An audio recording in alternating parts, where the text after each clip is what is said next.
And welcome to the Kennedale City Council regular meeting agenda, June 18th, 2024 at 5:30 p.m. We are in City Council Chambers, 405 Municipal Drive, Kennedale, Texas 76060.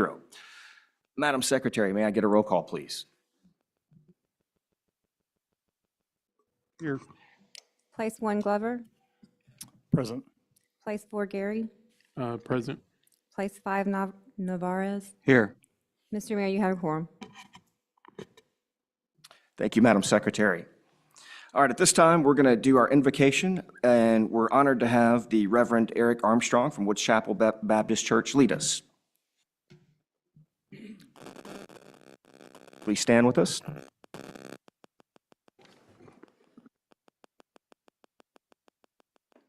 Heavenly Father, we gather this evening to seek your blessing upon Kennedale and its people. In your word, we find the basis for government.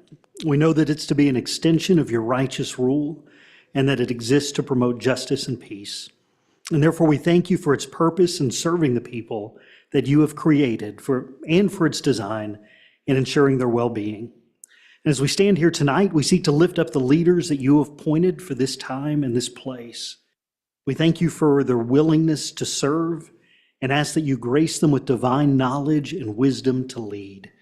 We pray that you will fill them with the fortitude to do what is right according to your word, and that you would equip them to navigate any difficult decision that may arise. In addition, we humbly pray for your guidance to lead Kennedale forward. May both residents and visitors who traverse these streets find a place where families are fulfilled, businesses are grown, and community spirit is strong. May Kennedale be a place that serves as a model for communities both near and far. But we know that these goals can only be attained by walking according to your design. Therefore, we pray at this time for those who serve this city. As you have appointed them, may you equip them to serve. May you foster a sense of fellowship and community among them so that they may work together for the good of the city. In all these things, Lord, we do thank you. You've provided the blueprint for government, and we know that if we follow it, then we know that you are with us in our endeavors. We know that you will help us to move into the future with hope and confidence. So we submit ourselves to you this evening and seek to walk according to your precepts. And in doing so, may you be blessed and the people of Kennedale be lifted up. In the name of Jesus we pray. Amen.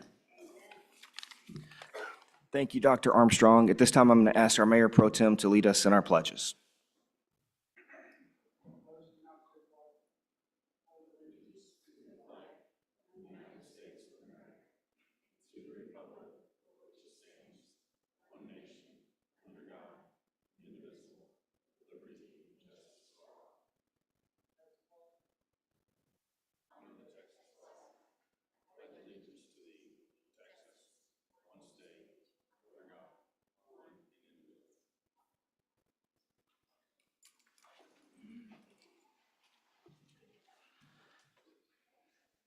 At this time, we're going to move into our presentations, and tonight we're very honored to have our state representative, the Honorable David Cook, here to present for us.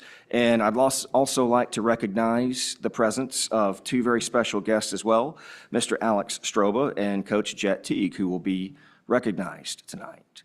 So if he is ready, Representative Cook.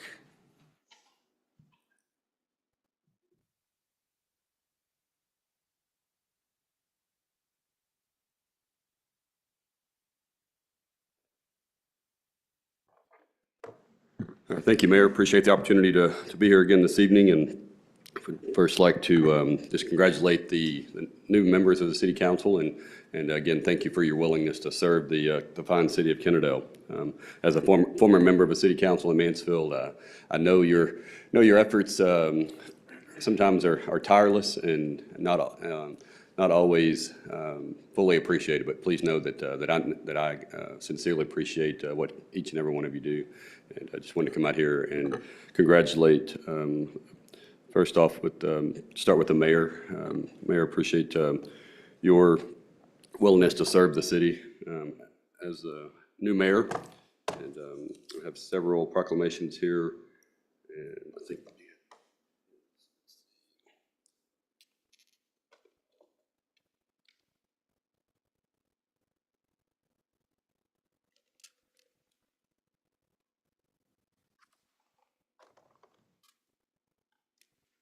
wouldn't you know, it'd be the last one in the stack.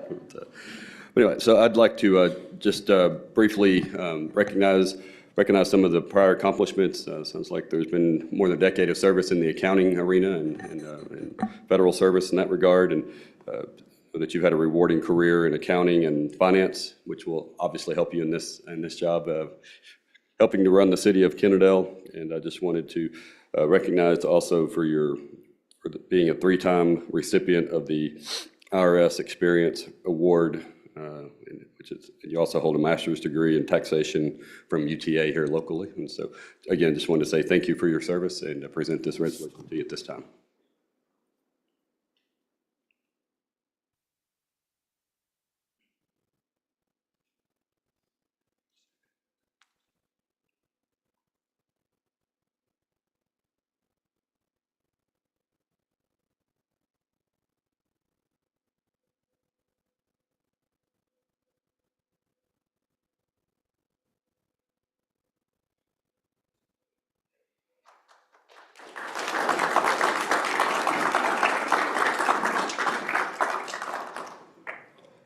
Next up is the Honorable Chris Gary, sworn in as a member of the Kennedale City Council on May the 13th, 2024, whereas Councilman Chris Gary was elected on May 6th of 2024 to represent place number 4 on the Kennedale City Council after following a long career in the banking industry. And want to, again, thank you for your willingness to serve the city of Kennedale. Also, the people of Kennedale have previously been served by you in many capacities, that being with the building, I guess it was zoning board of adjustments, I believe, and the building committee. So would like to present this resolution to you at this time, if I may.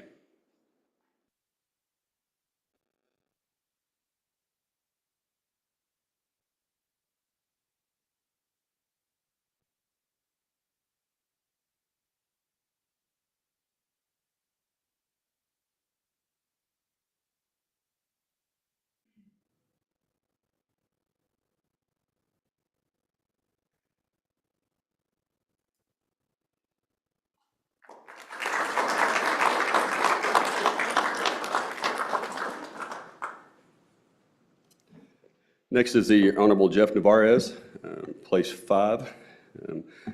Prior to becoming a councilman, I know that Councilman Navarez has been reporting on the news and what's been going on in the city of Kennedale, and does a fine job there. And I've had an opportunity to meet Councilman Navarez several years ago, and again, just wanted to come out and say thank you for your willingness to serve. I know you were actually elected a year ago, but we were in session at the time, so I thought it would be good to go ahead and recognize you at this time. And again, just want to publicly thank you for your willingness to serve as City Council place number 5. So thank you.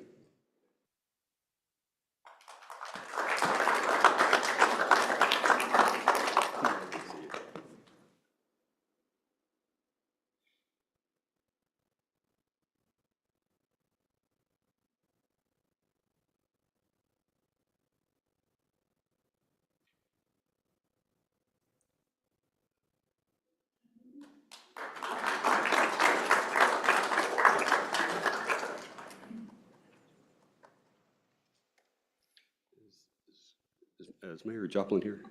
Former Mayor? Is Jan? No, she's not. Okay. Let's leave this. Just wanted to thank former Mayor Jan Joplin for her services to City of Kennedale, and I'll leave that with the City Secretary so that y'all can provide that to her at a later time. So thank you for that.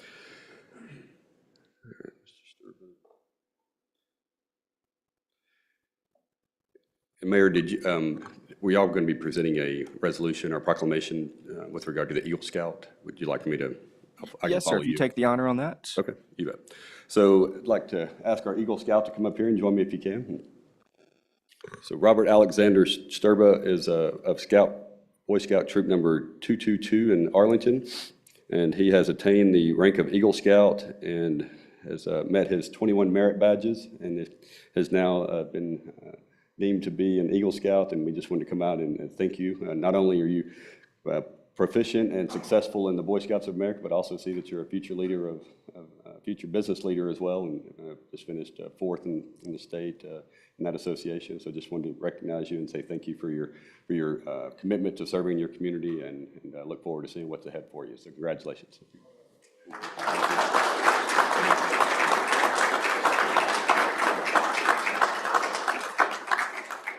Go ahead, go ahead, and then I'll ask the entire council to come and take a picture after.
Mayor, the last resolution I had was for Keep Kennedale Beautiful, and I left it here with the city secretary as well. I know y'all recently celebrated their work here in the community. I just wanted to publicly thank them for the service to the community as well. So thank you for the opportunity tonight. Appreciate it. Thank you, sir. So I'd also like to publicly thank the Sturba family for joining us tonight. Congratulations, Alex, and that's quite an achievement. And I've also been informed that this young man is very involved in community service and has a heart for others, and I think that's very admirable. We're very proud of you as a city, and just want to encourage you to keep at that and carry that with you as you grow on. And we certainly look to see all the great things that you will accomplish in the future. No doubt you've accomplished great things now, but I think you got a very bright future, young man, so keep at it.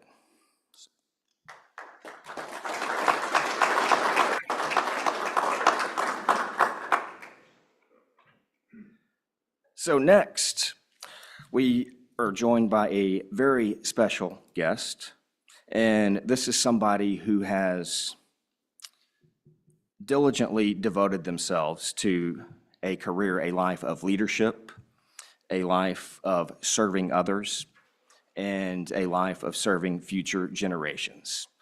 This gentleman has not only exceeded and achieved the pinnacle of his career. He's a state champion baseball coach. He started a tradition that has continued over almost 28 years, I believe. And when we have somebody who inspires us, who lives to an ideal, we honor them. And so I'm pleased to have Coach James Jet Teague with us tonight. And I want to read a proclamation, and then I'm going to ask if Representative Cook would present him with the award as well. Whereas we are here today to pay honor to and celebrate a career of outstanding leadership and the dedicated excellence of Coach James Jet Teague, and whereas Coach Teague has selflessly served the community as a coach, as a teacher, as a leader, and mentor to thousands of youth, and whereas Coach Teague began a tradition of making the Texas State High School playoffs in baseball, a tradition and program that continues to this day, with the Kennedale High School Wildcat baseball team having made the playoffs for 28 straight seasons. And whereas Coach Teague, at the pinnacle of his profession, won the Class 3A 2011 Baseball State Championship. Whereas Coach Teague led the Kennedale Wildcats to 13 district championships, and whereas Coach Teague has started a legacy of excellence and leadership that will carry on through Kennedale High School for generations to come. And whereas perhaps the most impressive of Coach Teague's accomplishments is his ongoing legacy of serving others and his community, of which the full impact can never fully be measured this side of eternity. Now, therefore, I, Brad Horton, Mayor of the City of Kennedale, On behalf of the Kennedale City Council, city staff, and citizens, do hereby proclaim and present Coach James Jet Teague with the Outstanding Leadership Award.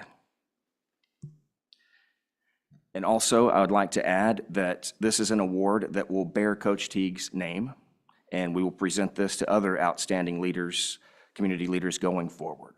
So if we could get Coach Teague to come up, and I'll ask the council to join us as well. And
so at this time, we're going to move to the public comment section, and at this time, any person may address the Kennedale City Council about items not on the agenda. Rules and procedures for addressing the Kennedale City Council are included under call to order. Neither formal action nor discussion may occur at this time. Those wishing instead to speak on an agenda item should indicate their desire to speak as the Kennedale City Council considers that item. Madam Secretary, I believe we've got a couple that have signed up, and if anybody wishes to speak at this time, they can go ahead and fill out the form. Ms. Sarah Johnson.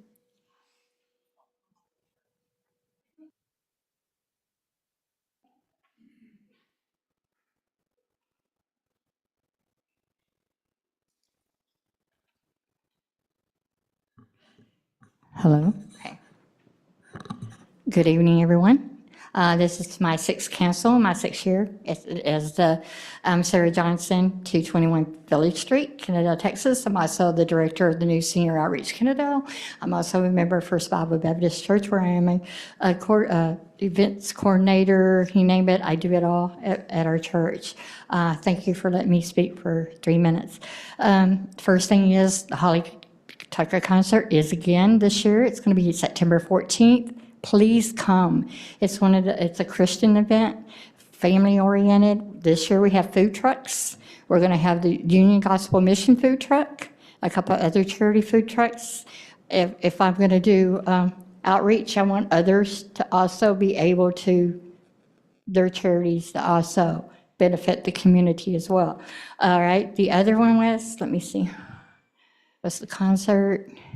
And I'm going to try to do a back-to-school bash this year. I heard the city weren't going to be involved this year, so I've already reached out to community leaders already, and they're all gone home. So I'll get more information to you, and I'll send Elizabeth something about it when we're going to get going on it. I got positive feedback about it. It was very good despite the nonsense that went on last year during the campaign, during the election. Yes, I'm very outspoken, and you're going to have to deal with me. I've gone through 6 mayors, some like me, some don't. And our city manager knows I'm straightforward, and I'll say what I got to say. All right, so anyways, we'd like to, anybody who wants to be part of the Back to School Bash, you're welcome. You don't have to, we're all, it's a community. We wanted to do this together because it was a very successful for needy families. I have a lot of grandparents raising grandkids, and this would be something that would help them help their children. I know David Clover understands that because he used to be on the school board. So I appreciate all your help, and I need help for the concerts. If you want to be a part of that, just give me a call at 817-333-4178. Thank you. And I believe we've got somebody else. Mr. Derek Mills. And also, again, as a reminder, if anybody else would like to speak, please feel free to. Green button. Oh, it's on. Okay. Mr. Mayor, gentlemen of the City Council, and other distinguished guests, I'm here specifically to talk about Dick Price Road. And if you don't know, I almost lost my life April 12th due to an 18-wheeler hitting me while I was on my farm equipment. And I want to commend you guys on putting the stop sign on Averett. I'm self-employed, so I'm able to see the traffic flow at all hours of the day.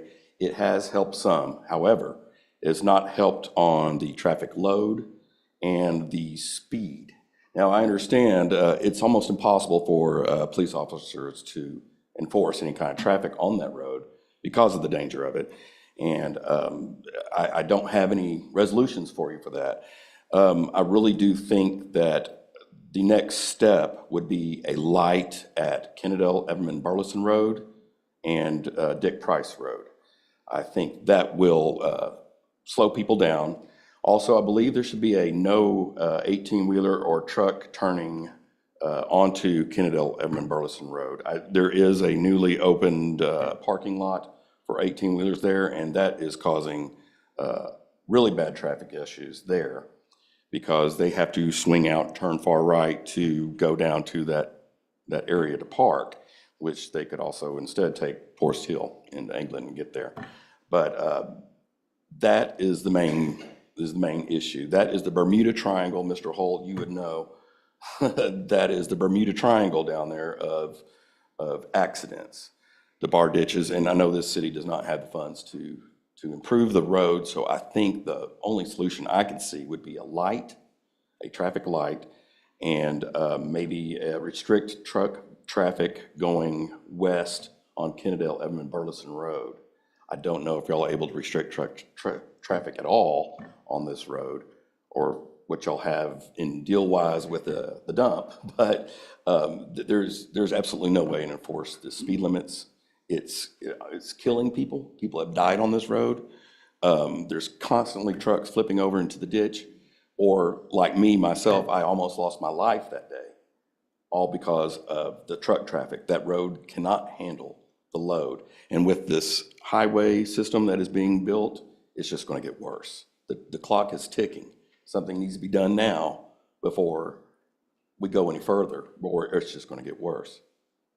That's pretty much all I have to say. Thank you, gentlemen.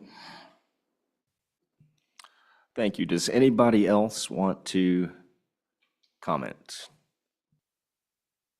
No? All right. We're now going to move into our regular session reports and announcements.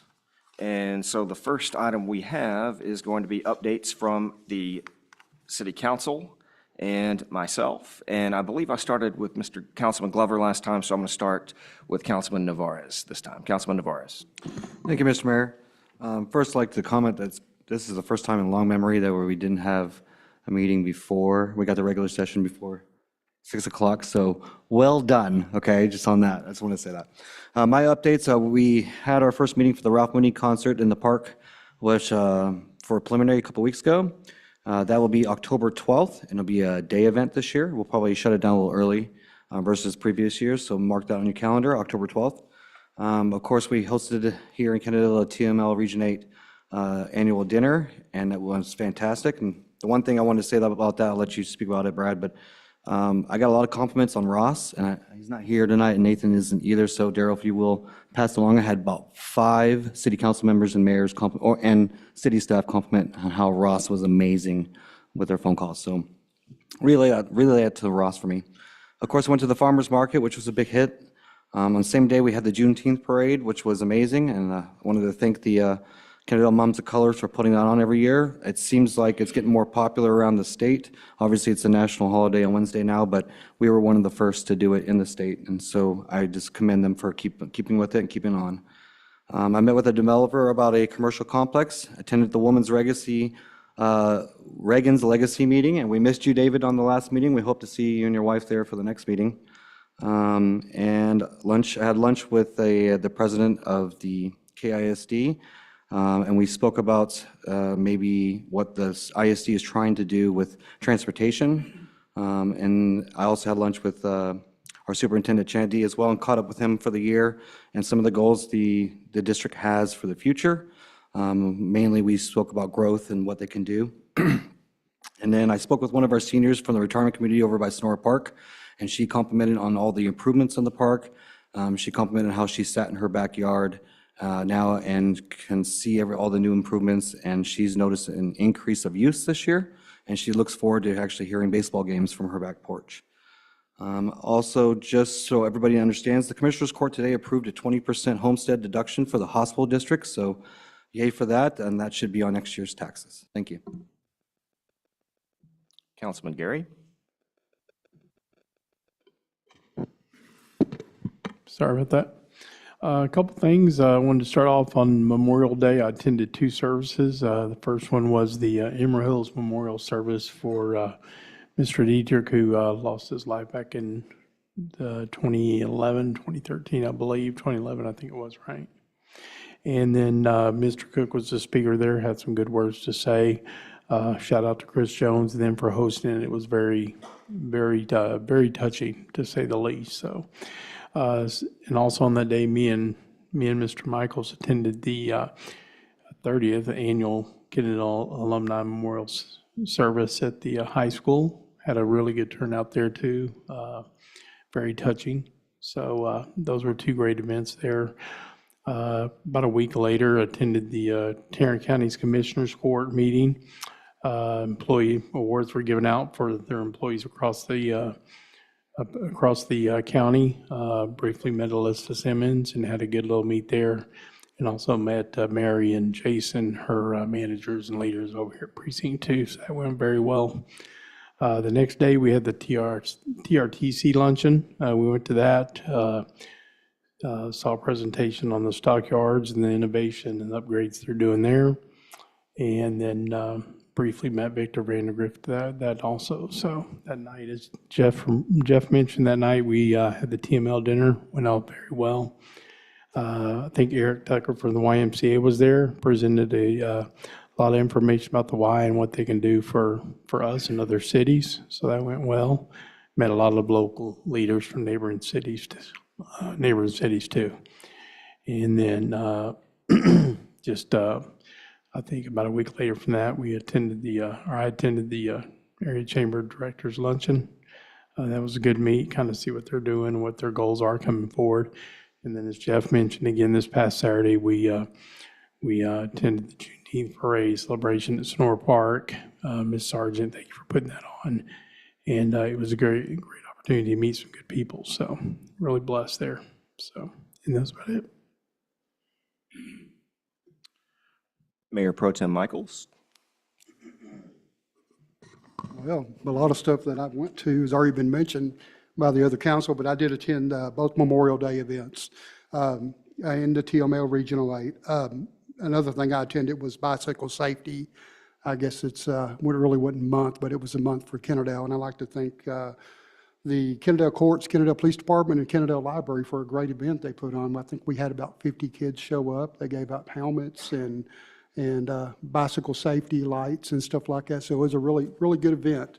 I also attended the Juneteenth parade. Thank you, Miss Sargent, and the Kennedale Moms of Color. I mean, y'all did put on an amazing parade and a safe parade. So thank you for doing that again this year.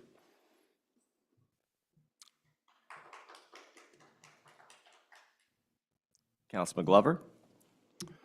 All right, so as already mentioned, we all attended the TML Region 8 meeting. It was a great dinner. Good to hear what the YMCA is doing, both worldwide and at a local level. Looking forward to things that come from there. The farmers market looked bigger than the last time, which is always a good sign, so I think we're trending upwards from there. I'll let Daryl probably give some more details on that, but it was a good turnout. Getting hotter for sure, but still a great turnout. And that's it for me. Thank y'all. Thank you.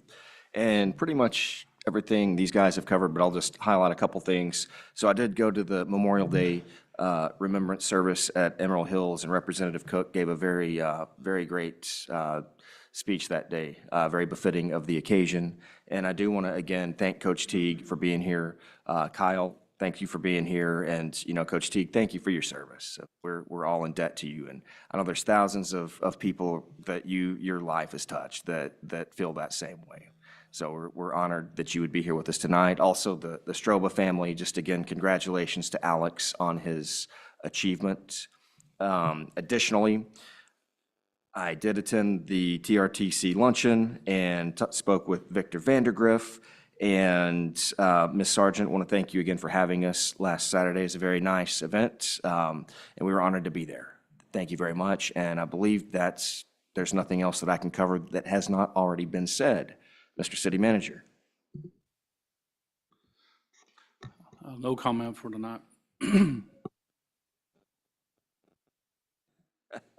All right. Let's now get our financial reports for the city. Mr. Horton, good evening, sir. Good evening. Well, I will jump right in. As far as our property tax revenues go, through the end of May, and we're 2/3 through the year, so 67% rounding up. We're at 99.1% of total budget, so we're right there, almost where would equal the total, and that's where expected. If you look at the prior year receipts through May, we're at 96.4% of the total. Our sales tax revenues, we're at 56.1% of the budget. When you look at the prior year, we were at 48.1% of receipts. So when I do a trend analysis, it looks like we'll be a little bit over, call it $360,000 ahead of budget. That's where we're trending to for this fiscal year on sales tax. Again, keeping in mind at 67% completion through the year, our expenditures are at 60.1%. So we are behind the curve on that in a positive way. Our revenues at 86.9%, that's ahead of receipts from the prior year. If you look at the days of fund balance for the general fund, we're at 199. Last month, we were at 213, and I did indicate that we would see that number slowly trickle down just with the cycle of revenue, since I mentioned we're at 99.1% of budget on property tax. So our revenues are off cycle of expenses, which is one of the main differences with governmental accounting and, as you know, private industry accounting, where we don't worry about the matching principle here. Going on to the Water Sewer Fund, which is Fund 10. Similar story, you'll see our revenues we're at 70.7%, and our expenditures around, we're at 30%, skewed slightly because we do have our bond funds within that from our most recent bond, but the water service sales were at 55% of budget. The sewer service is at 66.7, so we're exactly on pace there. And our operations are at 75.02. Really no need to concern ourselves there. The stormwater fund, so 7, it's on the top of page 2, Councilman Glover. See, I'm getting better with the pages, I'm trying hard on here. But we're at 68.5% on revenue, 69.2 on expenditures, so that's right exactly what we expect. Those funds are designed to take in revenue at the same amount of expenditures. So we're doing great on that.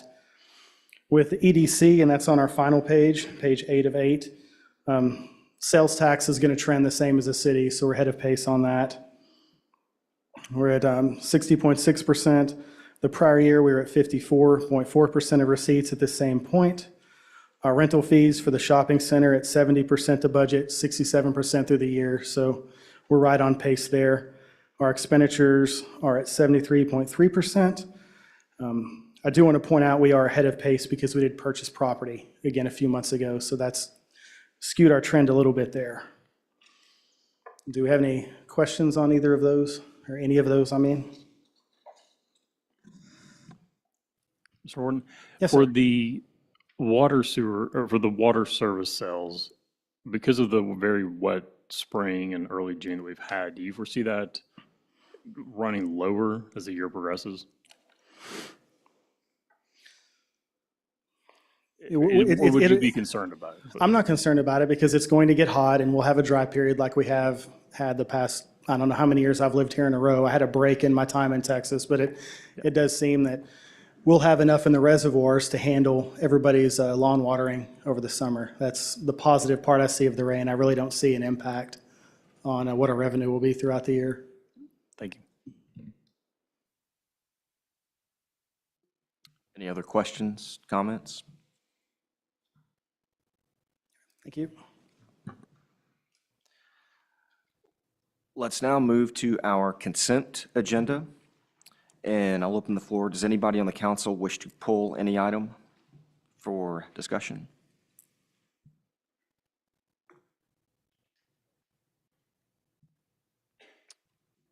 Nobody? Then I will entertain a motion. I make a motion, we approve the consent agenda. Do we have a second? Mr. Mayor, I second. All in favor? All opposed? The motion passes unanimously.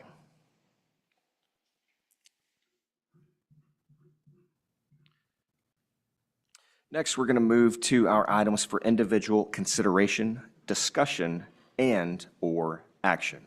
So our first item is Resolution 632, a resolution of the City of Kennedale authorizing publication and posting of notice of intention to issue certificates of obligation to finance the acquisition, construction, renovation, and equipping of various public improvement projects, including street improvements and public safety facilities. Jonathan, I believe you're going to present.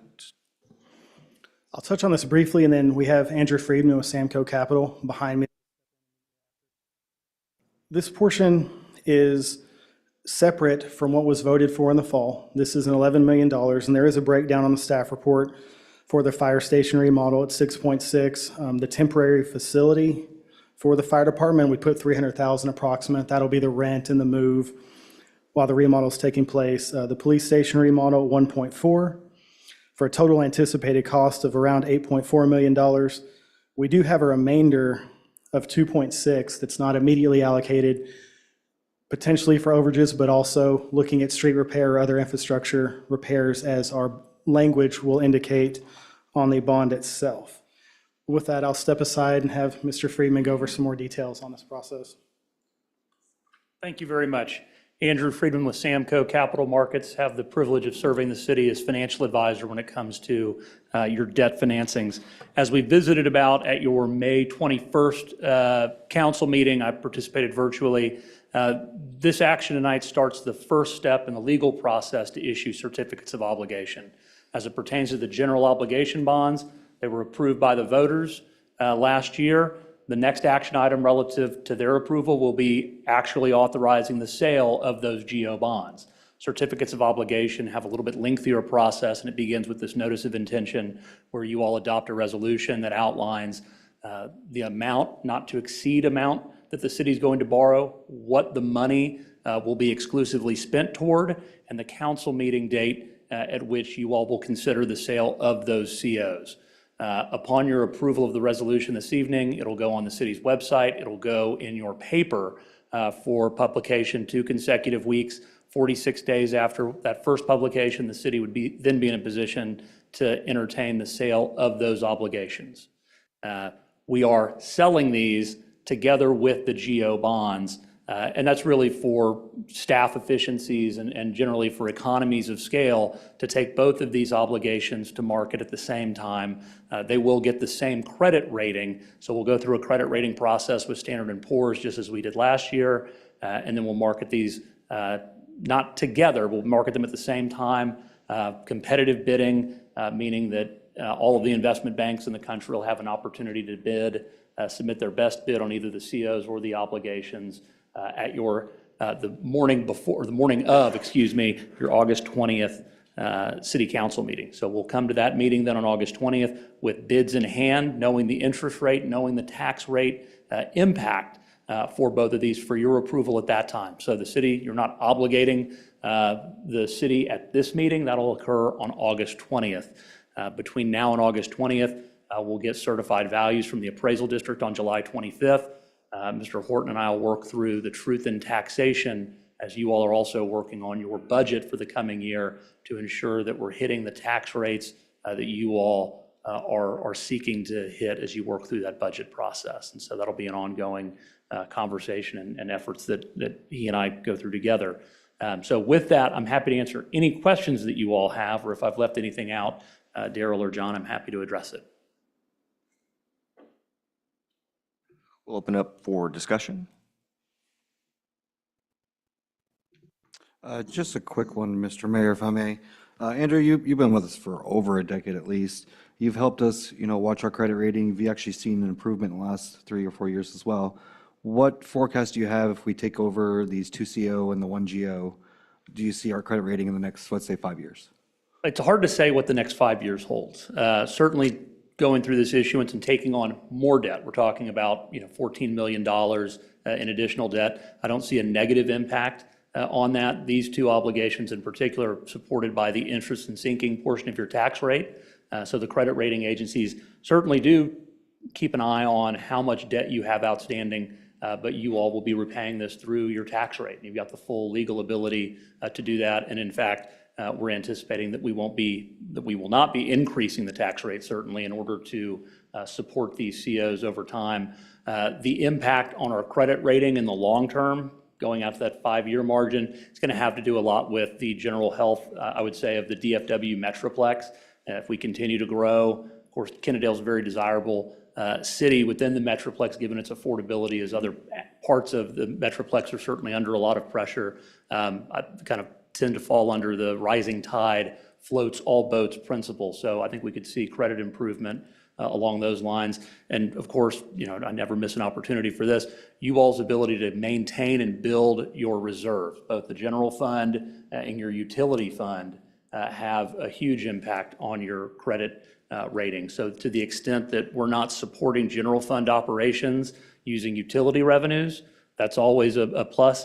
We don't want to be using general fund revenues to support our utilities. So that comes into the balance and conversation that we had a lot last year as we were selling those COs and going through that rate study that I know y'all are getting through now, of ensuring that we've got the proper utility rates in place so that that business is supporting itself rather than needing to rely on the general fund to do so. So a long-winded way of not answering your question. I don't have a crystal ball. I was going to hold you accountable for that, but I hear what you're saying. What's our current rating? Just remind me, A minus minus? I think we're AA minus. Double A minus now? That's amazing. Thanks. That's a great investment grade credit rating. Do you mind if I expand on that briefly? Absolutely. On our credit rating letter, on the response from last year, there were 2 items that were mentioned that could provide upward pressure, meaning increasing our ratings. One of those was strengthening our financial policies. Well, I've brought 4 of them before you already that were more restrictive. We had to change some verbiage on it. We had to change job titles, but that's already taken place. He did mention rising tide, how we are in the Metroplex, that plays into it as well. So there are things that we're already doing that are helping the reserve, as Mr. Friedman mentioned. That was directly listed in that letter, that an improvement in our reserve would help upward pressure on our rates. So 2 of the things we're already doing, and we're already part of a great metropolitan area. So we're doing what we can to help that upward pressure hopefully have some fruition and get us in a better rate position. And I think I would say lastly, there's a rating methodology and a matrix that Standard & Poor's uses. And you would think that our debt position would be an outsized portion of how they rate municipal bonds. And the reality is that makes up 10% of your overall credit rating. 45% of your credit rating is made up by the economic and kind of socioeconomic indicators and metrics that they look at. So, wealth per capita and things that are largely outside of the city's direct control play the largest part in your credit rating. And so that's why we talk about, that kind of rising tide, higher incomes in the Metroplex, better for residents and taxpayers here, and the city benefits in their credit rating as that continues to increase over time. I have one question. Go Go ahead, Chris. Sorry. I'm finished. Thank you. I understand that there's a cap of 11 million when anticipated cost 8.4 million, the other 2.6, 2.7. Is that for inflation cost, or is that for, price of, the price of the stuff going You up? want me to answer What is that, it? or you want? I mean, because in 60 days, y'all come back and say, hey, we need 10.8. So there's a cap, 10.6. and we're asking for the cap. Okay. And the 2.6 is in addition to things that, quite frankly, you campaigned on. Better roads, infrastructure improvement. I mean, That's where that money's going to go. That's what we're looking to spend that money on as it's available. Okay. I just want to make sure that that's what we're going to No, spend. we're not looking at that as part of the construction for either one of the remodels. These are additional products that our debt ceiling is allowing us to take on. Okay.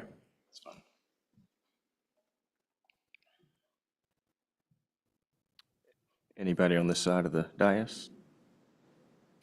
I've got a couple questions. So the $2.6 million allocated specifically to infrastructure projects, correct? Just for the record. All right.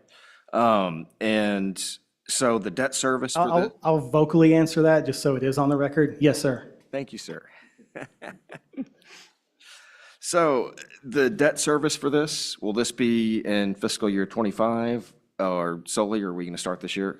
It'll be in your next fiscal year. So Next in order to set a tax rate for this coming year, we have to have sold the debt before you adopt that tax rate. Okay. And so we'll have a first payment February of 2025 on these bonds and COs. Okay, thank you. And sorry, I'm trying to catch up to speed as quickly as I can on all this, so forgive my stupidity on these questions, if you will. So our credit rating is AA negative, is that? Double A minus. AA That's minus, sorry. Not negative connotation. Thinking of a battery, sorry. So how does that compare to other municipalities our size, roughly our size in the Metroplex? Are we? You're right in line with them. And I don't have, I could come up with one. I'm just not prepared to speak to it. But we work, of course, with a lot of cities around here in the Metroplex and throughout the state of Texas. The bell curve is that AA minus, AA. You don't see very many AA plus and certainly not many AAA cities. The larger cities are AAA because they have their own economies. Kennedale's economy is largely, Fort Worth and Dallas, but you're right within the bell curve. And then from AA minus, for you all who may not know, the highest credit rating you can have AAA. U.S. government doesn't have it anymore. Then you move AA plus, AA minus, A plus, A minus, triple B plus, and so on. And then outside of the triple B category, you're no longer investment grade. So we're very high within that, and certainly within the context of your peer cities, you're right in line with them as well. Thank you. And just one other thing, just to make sure I understand this. So currently, I think our outstanding debt obligations is roughly 26.58 million, somewhere in that ballpark. And then we're adding this extra, I mean, that's, what is that? And so it's roughly just, I'm trying to do the math in my head, and of course I cannot, but it's like we're adding roughly 20% additional debt. So that's not going to be too huge of an impact for.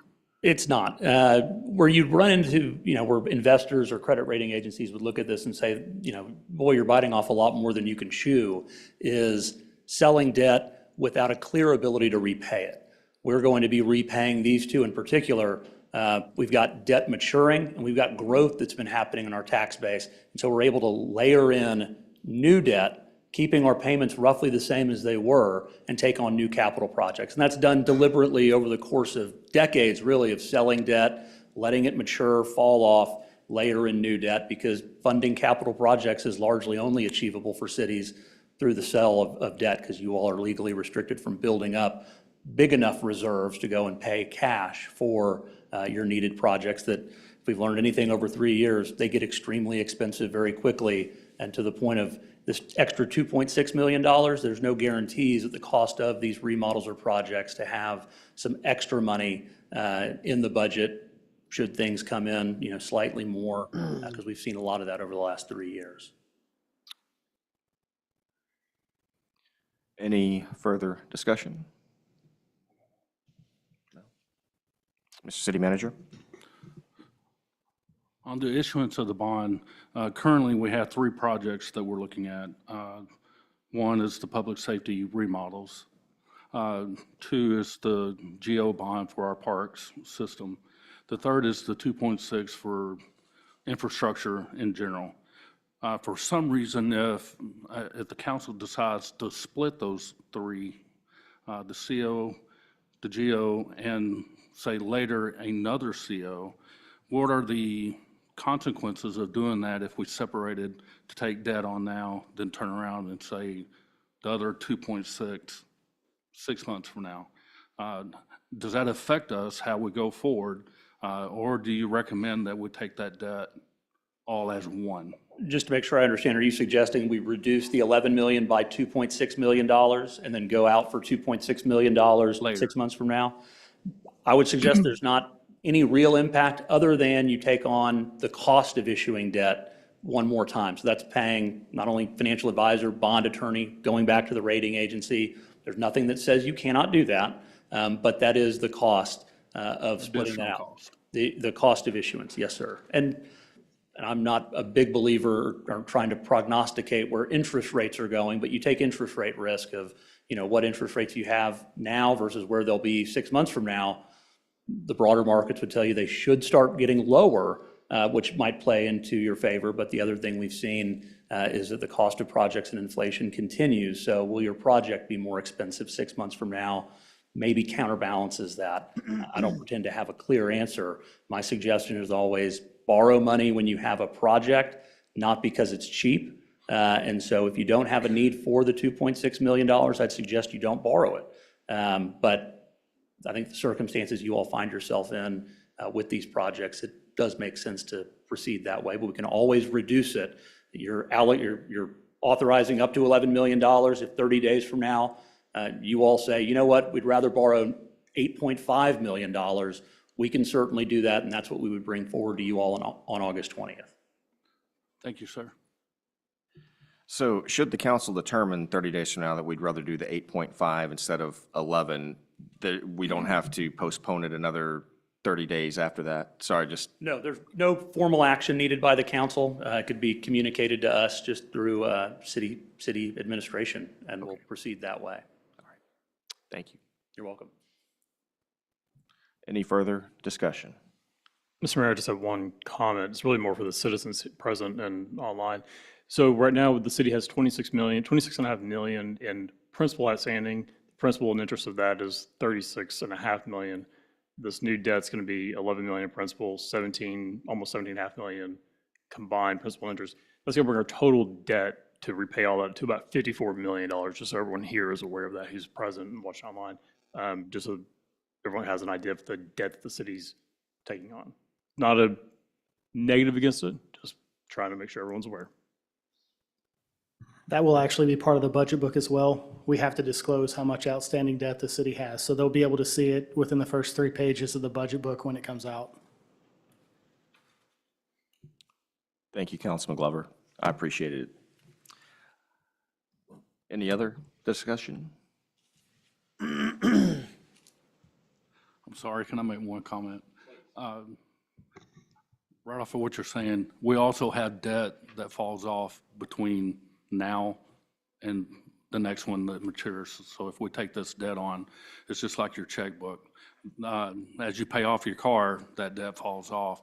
It's the same thing for what we have now, in which we currently have roughly 7 or 8 issue debt, give or take a couple. Series of bonds? Yeah. Yes, sir. So as we move forward, as he indicated, we'll have debt that falls off in the next couple of years. And that's what he's allocating to us that we'll be able to afford as we move forward. Thank you. And just to clarify, how much do we anticipate, or do we have a ballpark, how much will be coming off in the next fiscal year and 2 years?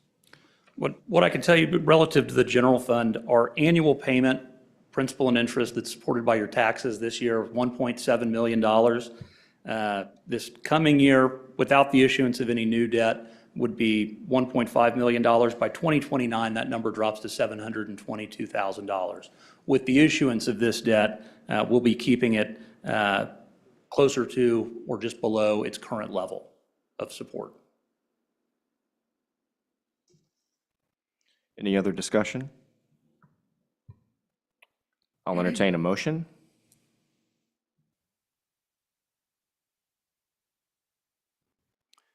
Mr. Mayor, I make a motion to approve Resolution 632, authorizing publication and posting of notice of intention to issue certificates of obligation to finance the acquisition, construction, renovation, and equipping of various public improvement projects, including street improvements and public safety facilities. Do we have a second? Mr. Mayor, I second. All in favor? All opposed? The motion passes unanimously. Thank you all very much.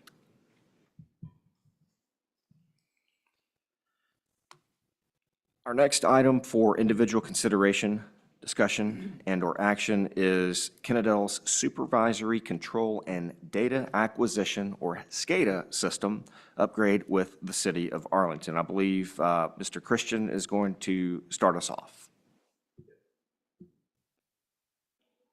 Mr. Mayor, council member, for this item, we have the City of Arlington here to tell us where we at with our existing RICO SCADA system and why we should upgrade. I hope after the discussion that you all would consider the approval of upgraded that. So before we get started, let me just introduce our new water director for the City of Arlington. I guess he's a two-day-old, Mr. Alec. He's the second day, so if you would, Alec is the new water director for the City of Arlington. Lamont, you want to come up here and tell them about the SCADA?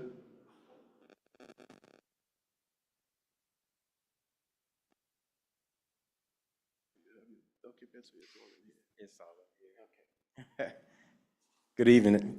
It's nice to meet you guys. So I met Christian and Mr. Darrow some time ago, and I just advised and provided my recommendations on what I thought should happen with your SCADA system. And so you have a pretty outdated system that's been neglected for a period of time. It looks like for around 10 years at least. And you have a computer system or a server system that system reports to. It's also pretty old, and it's on a operating system that's no longer supported by Windows. And so, you know, we reached out and worked with Signature Automation, the contractor that's going to provide the service, and got his recommendations. And he provided recommendations on newer PLCs or programmable controller logic controllers, I'm sorry, a newer server system, SCADA system, and it's going to be a lot more user-friendly, you know, a lot more to where you could, it'd be easier to work with, easier to troubleshoot, and it'd be current technologies. And so, you know, like I said before, it's just highly recommended that you would go ahead and make the upgrades to the system. You have currently pieces of equipment to where if that equipment fails, you know, you're not going to be able to go and get replacements. And so I just, you know, that's my suggestion, is to upgrade your system. And I'm sure that a lot of the stuff that I'm talking about is, you know, pretty gray area, you know, not to try to be insulting or speak over anybody's head or whatever. So if you have questions, feel free to ask your questions. Sure. And to our council, before I open the floor, our city manager and myself have met with representatives from Arlington twice, and thank you guys for being here tonight. But it is their expectation that we do adopt this to move forward with our water contract. I just wanted to add that for the record. And at this time, I'll open the floor up to discussion. Thank you, Mr. Mayor. Thank you, David. Just to clarify, this is our communication with your water department. It's for your system, right? Correct. It's for your water system. And so Arlington has, we have an agreement with you guys to where we support your system for you. Can y'all be specific on what's this for, I guess? That's where I'm lost at. What is the system you utilize? Yes, sir. And so it's the acronym is Supervisory Control and Data Acquisition. And so our operators, they control remotely your water system. They look at water tower level readings, water quality readings, to make sure that your water's safe, right? And they start pumps if they need to start pumps to fill your towers or open valves, whatnot. So there's a lot of controls, and we capture data for reporting information, to feed also the financial information. And so there's a lot that's taking place with the SCADA system. So I don't know if I made it more great or. Just to be clear, though, it has nothing to do with our billing. With your building? Billing? Oh, billing. Yeah. That's been a disaster in the past. That's what I want to make sure. I don't know if I can help with your billing. This doesn't have to do with the meter reading remotely? With your what? Meter reading remotely? So yeah, it would. You have your flow totals, water totals. And so, yes, sir, it would. Okay. And so are we up to date in the city now? I know recently there was a couple broken meters that were replaced by Arlington because they were not effective. I was one of those, so I'm aware of this. Hello. Hi, I'm Bill Gase, the Assistant Director of Water Treatment, and it will not be with the residential water meter readings and everything. The meters that he was talking about is the well meters that we have to report how much water we use. Okay. Thank you for clarifying that, gentlemen.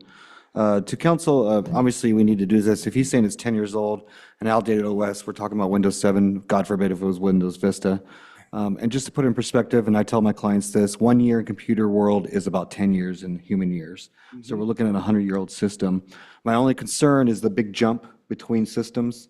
Usually, sometimes you have to jump to, let's say, if Windows 7 is to a Windows 10, and then that can easily be migrated to Windows 11. So that's my only concern, but we absolutely need to do this. If it's running on a system that can barely be supported, not only software-wise, but hardware-wise, then we obviously need to do this. Thank you, Mr. Mayor.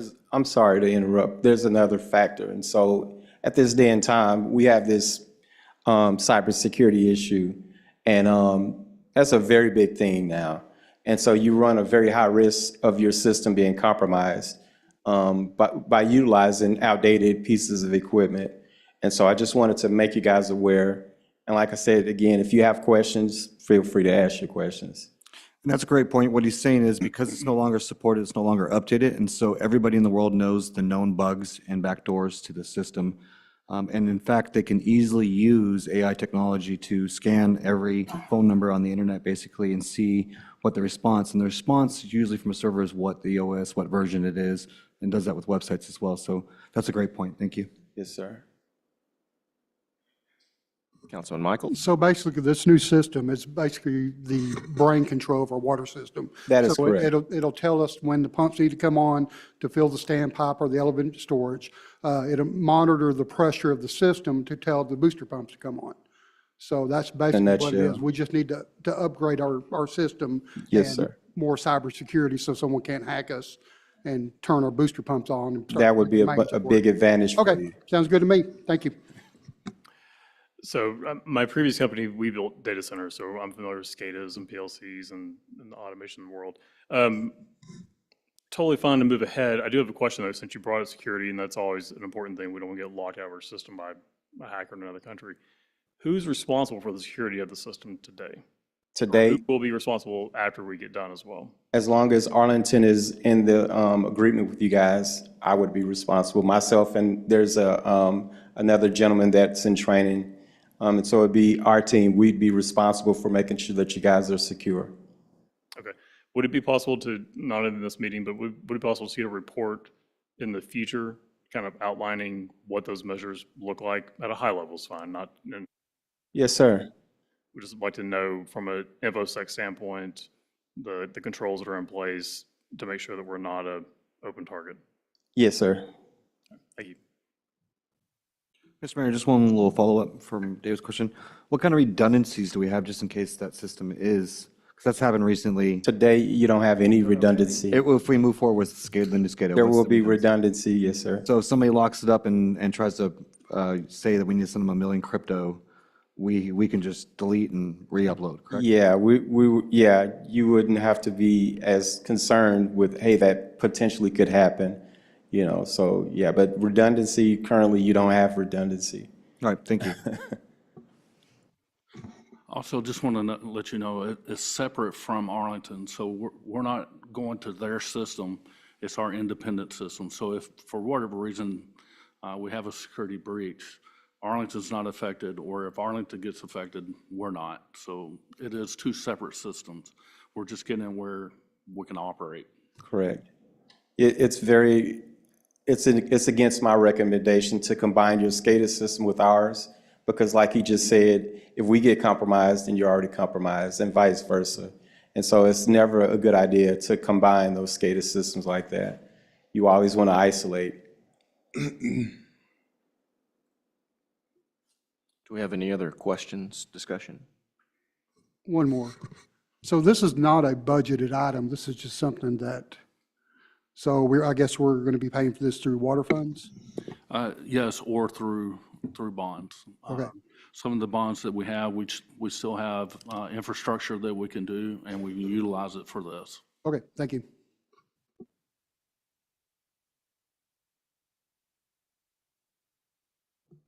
Other questions?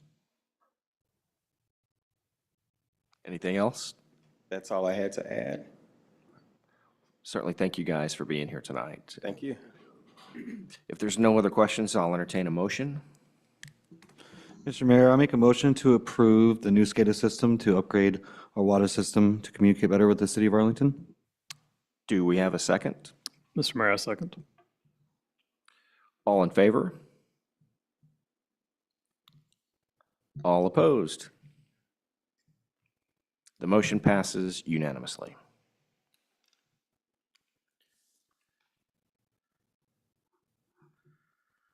Moving on, our next item, item 3, Tarrant County 2021 Transportation Bond Program countywide initiative to include Kennedale Sublette Road improvements, interlocal agreement with Shield Engineering and Freeze and Nichols. And before we start with this, I would remind the council that we've got 2 new people. We've got another council member that's going to be joining us soon. And I would ask that, and I would consider that this would be a work session item tonight, and we would discuss again at a future time before we take any type of formal action. So at that, I'm going to open up. Christian?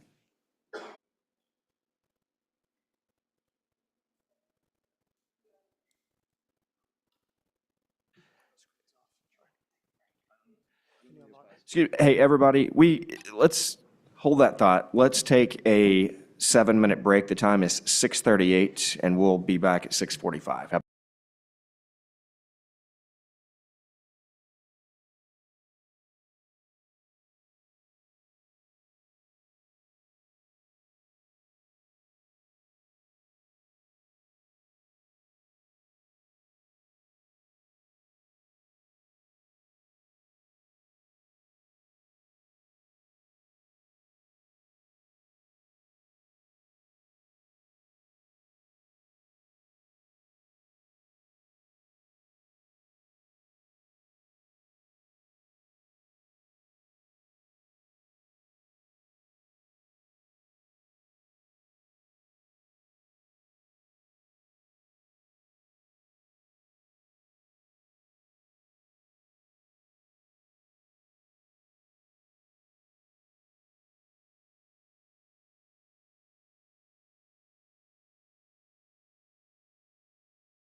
We left off about to begin our discussion on the Tarrant County 2021 Transportation Bond Program Countywide Initiative.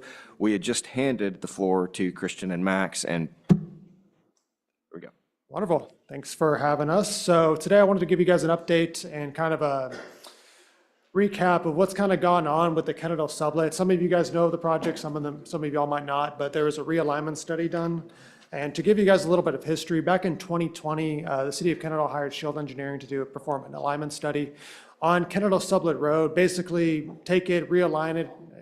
Currently today, it's not the safest of intersections, so we wanted to make it a little better option for the traveling public, as well as promote development in the area. Fast forward to 2021, we apply for the Tarrant County bond. 2022, the project gets approved, and finally September 23, Commissioner Court approves a certain amount of funding for the project, which I will get to here in a second. So to start with the project in general and how it came to be, there was a series of goals of the city tasked the Shield Engineering Group to try to better this area. One of them was being realign and reduce the number of intersections in Kennedale Parkway. Currently today, right around this area, we've got about 6 different intersections. Not so ideal, especially TxDOT. They don't like having so many intersections. They want a more centralized location to cross the roadway, and something that is also not at a 45-degree angle, but more of a 90-degree angle. So with that, the ultimate goal is to provide a safer, more efficient system. Reconstruct Kennedale Sublet with a 29-foot section. Basically, that's a more typical section that you see nowadays, single lane road, or single lane each direction roadway, similar to what you guys are seeing. More of the subdivisions are coming in with today. With this project, we'd also replace the aging water and sewer systems that are within the roadway, install a new underground storm drain system to help convey stormwater in and around the area. The project limits would ultimately be between New Hope Road and Little School Road, so it's about a mile in length, and this would also promote new development within the corridor.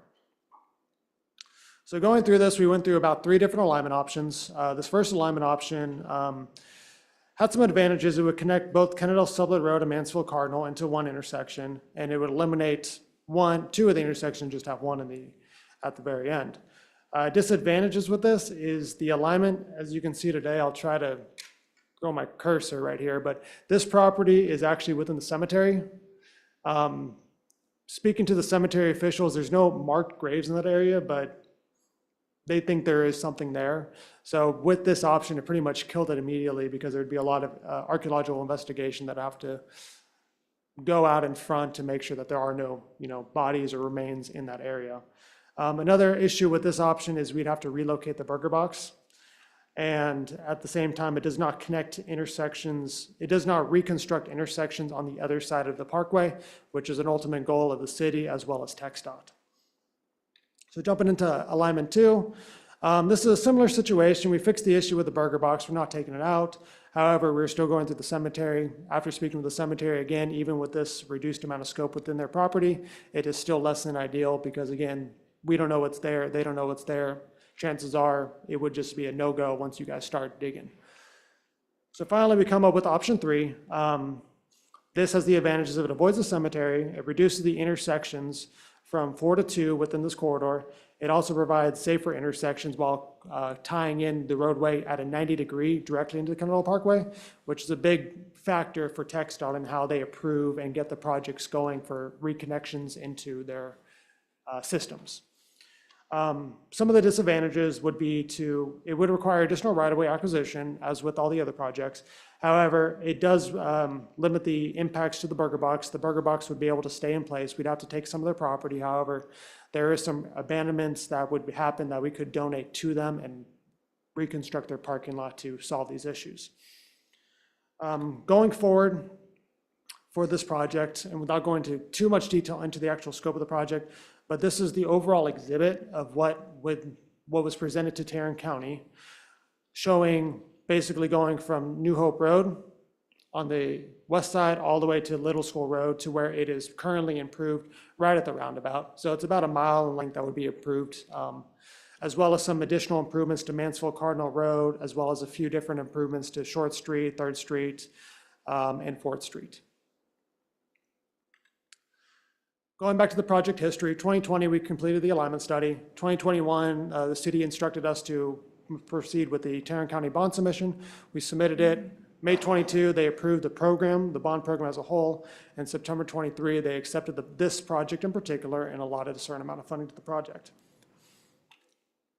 Along with this funding that Tarrant County is allocating for the city of Kennedale, it also goes in conjunction with the City of Fort Worth-led project. It's their Alta Mesa extension.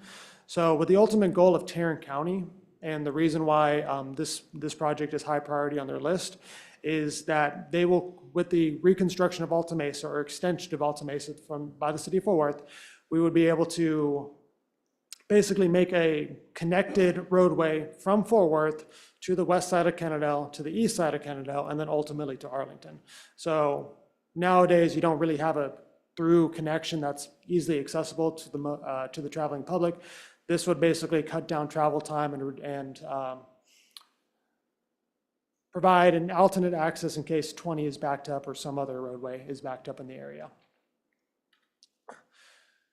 Now, jumping into the financials of what this project was costing. Back in 21, we prepared a cost estimate for the project that was submitted to Tarrant County. At the time, we projected the total cost of the project, including construction, engineering, miscellaneous costs. That is a rough estimate of what it would cost to acquire a right-of-way, potentially relocate some of the parking for the Burger Box and a few other properties. And that project cost ended up being $9.634 million. Updated to 2023, we updated the cost end of last year with inflation and the excess inflation, all the numbers that we've been seeing recently.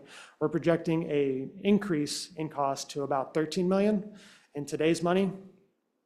And then 2028, projected if this project were to take 5 years, we're looking at about close to $15 million. Before I jump into the Tarrant County budget, let me jump into the spreadsheet or this tab. And how the funding that Tarrant County is giving to us is they want to give us $4.8 million for the project. This can be used for design, right-of-way acquisition, and construction. So basically every aspect of the project that you guys could entail would be reimbursable. With this, funding would be provided via cost reimbursement. So what that means is whatever expenses you guys have, the county will reimburse it if it's assumed to be reimbursable, which again, based on their description, it's very loose, but they're willing to pay for the 3 most expensive items, which is design, construction, and right-of-way acquisition. One of the big factors that I want everybody to listen in on this point is that this project is 100% reimbursable at the very start. So if the city wants to, say for instance, fund just getting design done and right-of-way acquisition, that total, let's say $2 or $3 million, you can get reimbursed for that entire $2 to $3 million upfront. So the city could basically get all the legwork done up front now, get it reimbursed, and then figure out the funding for the full construction of the project down the road if necessary. So with that, just please remember that the city would have to upfront the funding to an extent, like maybe spend 3 months of funding, so maybe it's about $300,000, and then submit a reimbursement application to the Tarrant County to then they will be reimbursing you guys for that $300,000 every 3 months or so. I think they're expecting to do a reimbursement program about every quarterly. So there will be some upfront spending, but however, it'll be very minimal long term. The next steps to actually secure this funding would be to review and execute an interlocal agreement with Tarrant County. They've already drafted something for the city to review. And the next steps would really be just negotiating, see what the next steps are, and to finalize the actual scope of the project. And then also ultimately move forward with preliminary engineering and then property acquisition. That would be your first 2 major steps before you guys ultimately get to construction. With that, it was kind of quick and easy, but if you guys have any questions, please feel free to ask. We'll open the floor for questions. And let me just jump in there. Bear in mind that we need to make action on the ILA by September 30th, because this is a 5-year program from 2021, so 5 years put us in 26. So we need to do something or show the county that we are interested in this project and we need to move forward. Otherwise, we lose that $4.8 million.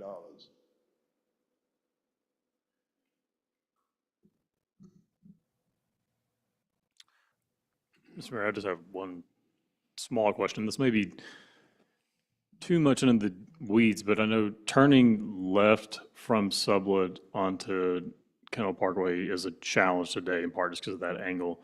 With this proposal, would we be putting a light there and then keeping the light that's just down the road, or does that remain a stop sign, or do you have that level of detail? We don't have that level of detail. That would definitely be an option. Since it's TxDOT's right-of-way that you'd be putting a light on, we'd have to coordinate with them on installing a light, but I don't foresee that being an issue. What I would recommend in regards to preliminary engineering that the city would fund would be to get a traffic impact analysis to see if a light would be warranted. Based on the traffic you guys see there today, I wouldn't be surprised if a light would be a benefit for the area. Okay. And does this still keep it 2 lanes, or are we widening the intersection to where it's a dedicated left turn, right turn? Because I know that's a challenge now where one person's trying to go left and everyone backs up behind them. So that would be something that would come out from the traffic impact study that we would do. Looking at it, the roadway itself, the majority of the width would be 2 lanes. It would be wider. You'd have a 30-foot section. Right now, I think you've got about a 20-foot wide roadway, or 22. So you'd have a little bit more clearance, but it would still be 2 lane for the majority of the roadway. Okay. Thank you. Councilman Navarez? Thank you, Mr. Mayor. All right, help me with this, guys. Option 3, I believe it was, and that's what we're looking at right now is option 3? Yes, let Okay. me jump to a zoomed in. So the biggest concern with that property, why we haven't developed that property across the street from Burger Box, was the 5-lane intersection. You mentioned 4 to 2. Can you just kind of break that down? I see Yes. in my zoomed in picture, because my eyes are getting old. Sorry. So, yes, we will be eliminating Short Street. We will also be basically combining the intersection of New Hope Road and Broadway Street into one. On the other side, we would be having just basically combining Kennedale Sublet and what Broadway Street is today into one intersection. And then Mansfield Cardinal would just have one intersection realigned further south along the Parkway. It's a little bit cut off, but you will be also eliminating Fort Street intersection. It's a sharp 90-degree bend before it turns into the roadway. We'd be eliminating that one as well.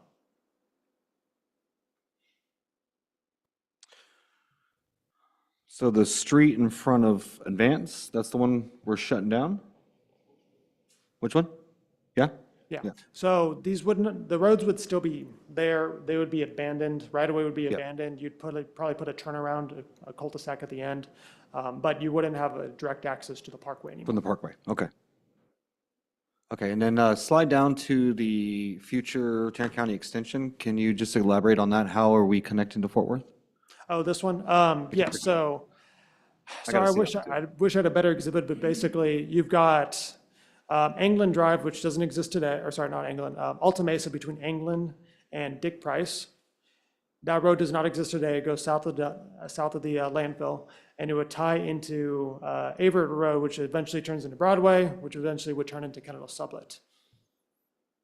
And it's all one continuous. Turn my phone to the left, I got you, okay. All right, thank you. Those are my 2 questions, thank you. Yes, sir. Other questions? So what is the timeline for this Alta Mesa extension on Fort Worth End? I've heard some rumblings about it, but I haven't heard anything definitive.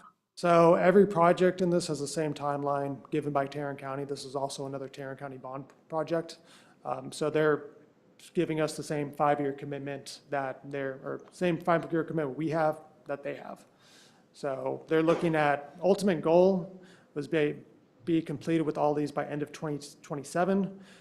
However, speaking to Tarrant County recently, it could take a little bit longer just because it took them a little bit longer to actually award the project to us. So we're looking probably 2028. Okay. And so we need to make a decision on the council by September 30th, one way or the other. Correct. To move forward with the ILA, yes. Okay. All right, understood. And in terms of the design, I see that there is a proposed traffic circle at the intersection of New Hope and Broadway. Correct. It's correct. This was never fully ironed out. This is more just a conceptual alignment to get an idea of what would be ideal in the situation. The roundabout isn't necessarily set in stone, but for traffic flow, it might be a benefit. And that's something a traffic impact study could help dictate.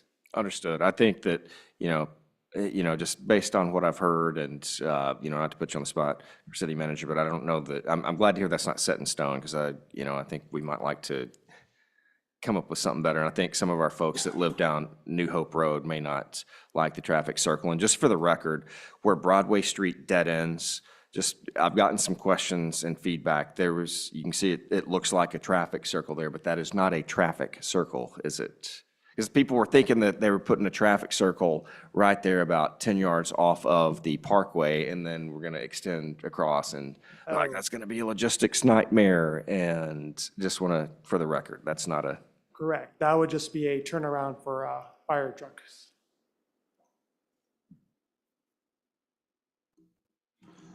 Just one more question on the roundabout, and I'm a fan of roundabouts. What I'm not a fan now, our current roundabouts, in my opinion, are one size too small. Is this going to be a little bit bigger as far as capacity, the wideness of it? You're the talking diameter? about, you're asking if it's going to be more than one lane or just wider than? a Just like typical lane? basically one set wider than what we currently have. That is up to determination during design. The bigger you go, the more right-of-way you're going to need. So it could make it a little bit more tricky to put a bigger one. So my concern with our current right-of-ways, and, every once in a while we get an 18-wheeler and they'll run over it, whatever, and they're not supposed to be there anyways, but I have a bigger vehicle, I have, Expedition XL basically, and it's just barely kind of circling around. And then, of course, you're supposed to put your blinker on to notify people in front of you that you're about to take the right turn so they can just go ahead and go, but we don't have any room in our current roundabouts to do that. So I just want to make sure that it's not the smallest one in the world like we currently have, but maybe one size bigger. It's designed that a big car, like you have a SUV or whatever, it's designed that you could ride the curb on that. Barely.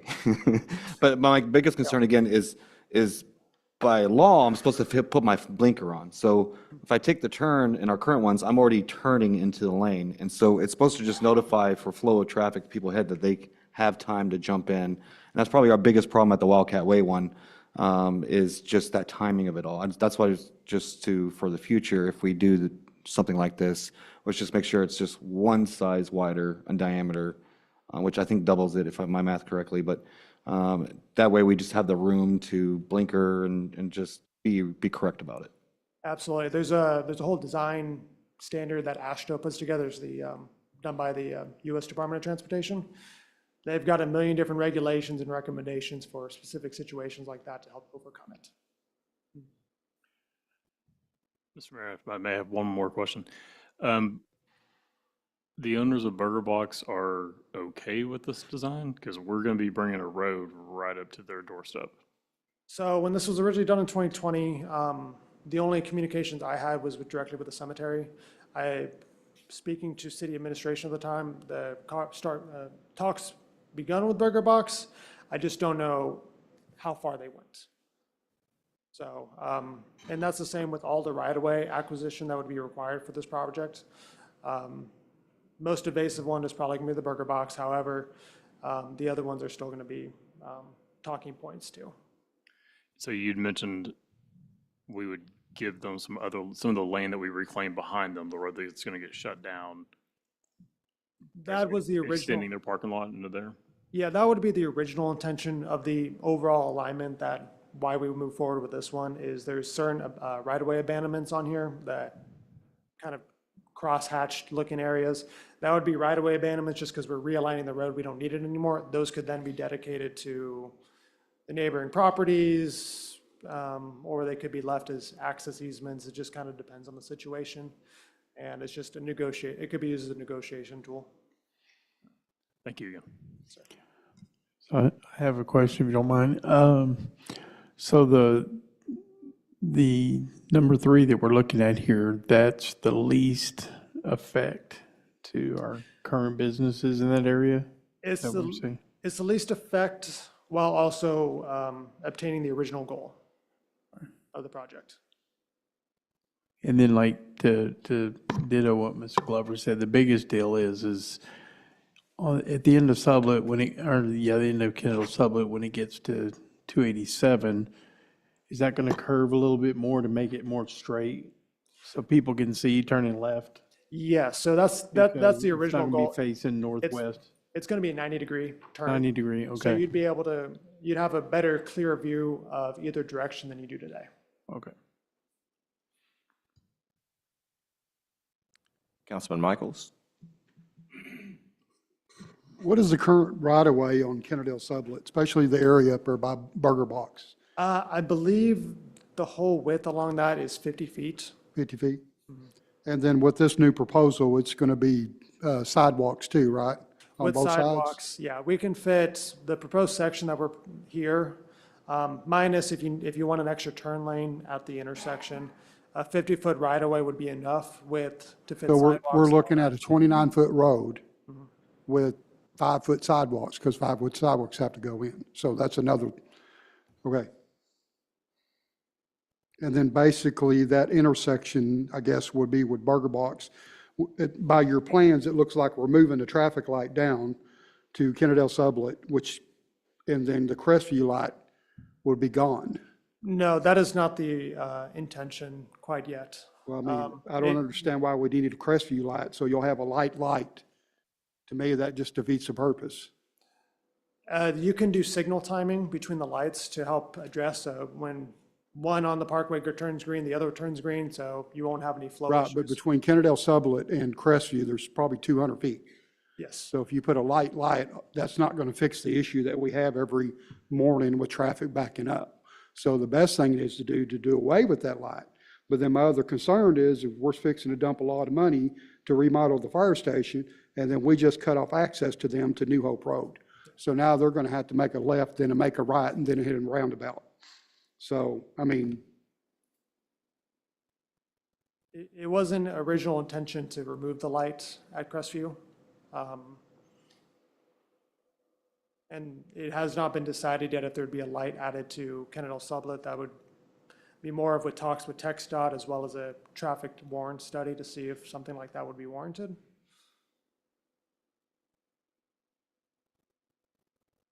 I'm good. I don't have any more questions. So I do have some concerns about, this impacting our businesses. And, I guess where are people going to park at the Burger Box? Because their parking spot is already limited at best. I understand. I think those are items that we could help iron out, especially with the preliminary engineering phase. I would recommend get a final alignment done, take this to the property owners and tell them, hey, this is what we're thinking. Here's also the idea where we want city administration to help as well is, this is the solution. You don't want to just come to them with a problem. You want to come to them with a solution. The original talks with city staff back in the day in regards to the Burger Box is that we are abandoning the right-of-way south of the Burger Box. Because Mansfield Cardinal is going to get realigned.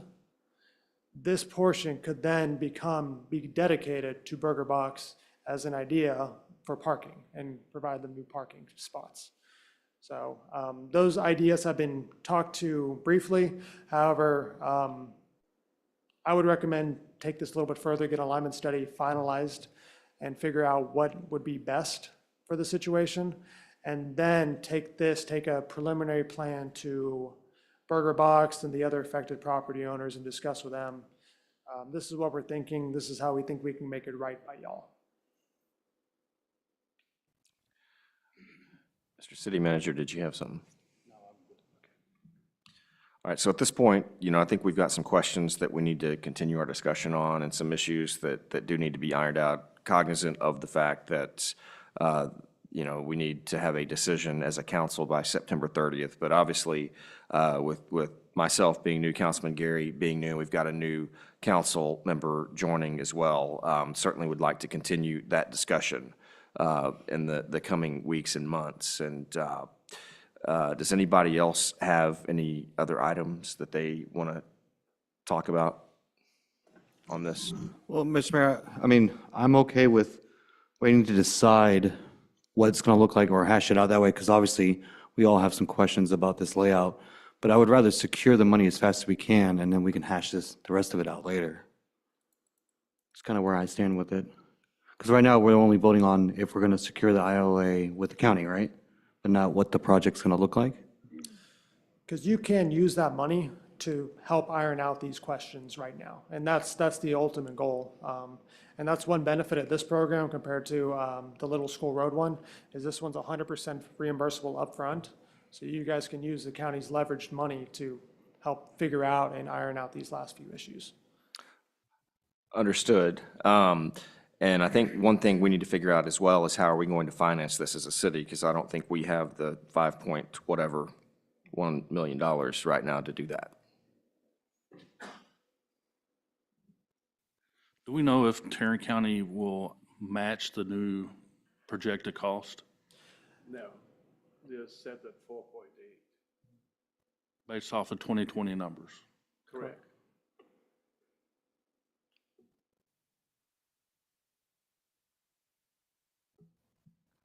Any other comments? I got one more comment. So let me get this straight. This started in 2020. We got approved in 2021. So 22, 23, 24. I've been on council for 2.5 years. Why is this the first time I'm hearing about this? Why didn't we start on this 22, once we knew this bond was approved? Why didn't we come in and say, okay, well, 21, we got this from Tarrant County. Why weren't we dealing with it back then instead of waiting till, well, we got to do something or we're going to lose it? Yeah. So the bond was approved in 22 by Tarrant County, like to move forward with the bond program itself. The project wasn't selected until September of 23. They were selecting projects on an individual basis. So for instance, Little School Road was selected a lot sooner. This is following a similar, it's still bond funding, but it's a kind of a different bucket that they're pulling from. And that is why it was lower on their priority list, I would say, to allocating funds from Tarrant County to the cities. I don't know why, that's just how the county handled this bond. So, I'm in no way negating the importance of this project, but with this fund, this bucket that's been allocated, I mean, does it have to be specifically for this, or is there another issue in the city or another place in the city that these funds could be used for? I did ask that question. It seemed very unlikely that we could move the funds around to something else, because the reason why this project is funded is because Fort Worth's portion of the project is also funded. They want to create that interconnect, and that's the ultimate, that is the main goal of both the Fort Worth's project and the City of Kennedall's project, is to create that one interconnect between the municipalities. Understood. Councilman Michaels, did you have another? Oh, you're getting your water. I thought you were reaching to. So basically, we're just going to table this till next month? That's what I would. Well, it's not necessarily an item that we have to take action on. It's considered this could be a item for consideration, discussion, and/or action. And I was saying, given the newness of myself and Councilman Gary, council, we've got a new council member joining us here shortly, having it more as a work session item, and then I don't know if table is the right word, but Suspend? I don't know. well, I mean, so for a work. I mean, session I'd like to get more information on it. as would I. Instead of just seeing phase 3, I'd like to see 1, 2, and 3 in my packet. Right. So I can look at it and say, okay, is this really going to work, or is there a better way to do this? Because I look at Broadway putting in a court, why not extend it? It's basically you're taking Crestview and Mansfield Cardinal and just moving it down a block. So why not give the same option where you can go on Broadway to Mansfield Cardinal? I mean, I don't know. I think it could have been designed a little bit better, but that's me. Mr. City Attorney? Well, I was just going to offer a suggestion. If you want to table it to a date certain, that is an option, and that's a motion and a second and a vote, and you can table it to a date certain. If you don't take any action at all, then it's just up to the city manager and the mayor to bring it back as an agenda item in the future. I would say this, I think we have some questions. And Mr. City Manager, do you feel that you can move forward with the questions this council has, that we can keep this item and bring it back to the council for further consideration? Yeah, I think if we can table it and we'll bring it back next month, and we'll have a lot more information and options for you. And hopefully we'll have some financial answers as well. And do we need to formally table it? Yes, sir. Okay, and I need a motion for that?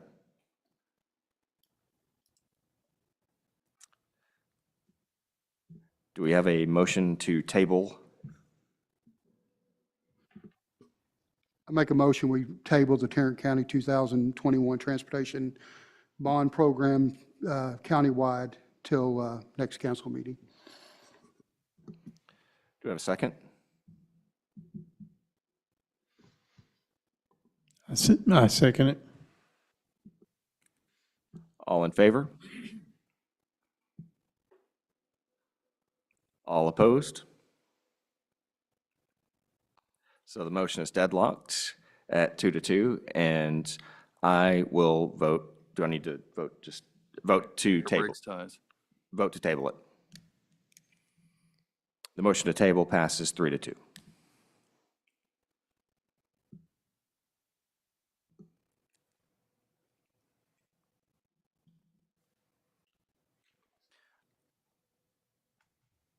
Our next item for individual consideration, discussion, and/or action is project update on Little School Road with Freeze and Nichols.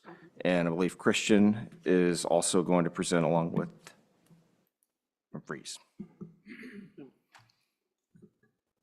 So Mayor, Council, this is just an update from the previous meetings we've been having to discuss the Little School Road Extension project, basically about funding, design costs. And Sydney with Freeze and Nichols going to lead us into that. Thanks, Christian. And thanks for having me, Mayor, council members. So yeah, currently, I guess the last discussion we had was for, I guess to get right up to speed. So we're talking about the 4-lane divided section from Kendall Parkway to New Hope Road design. So last discussion, we're approved to go to prepare a scoping fee for a 30% design. And then, yeah, Daryl updated afterward to say that we're going to go ahead and just do the proposal for the full design, 100%. And so, yeah, we're currently on track to prepare that and have that ready for council in August. So we're currently working on preparing, kind of acquiring different proposals that will be part of that package.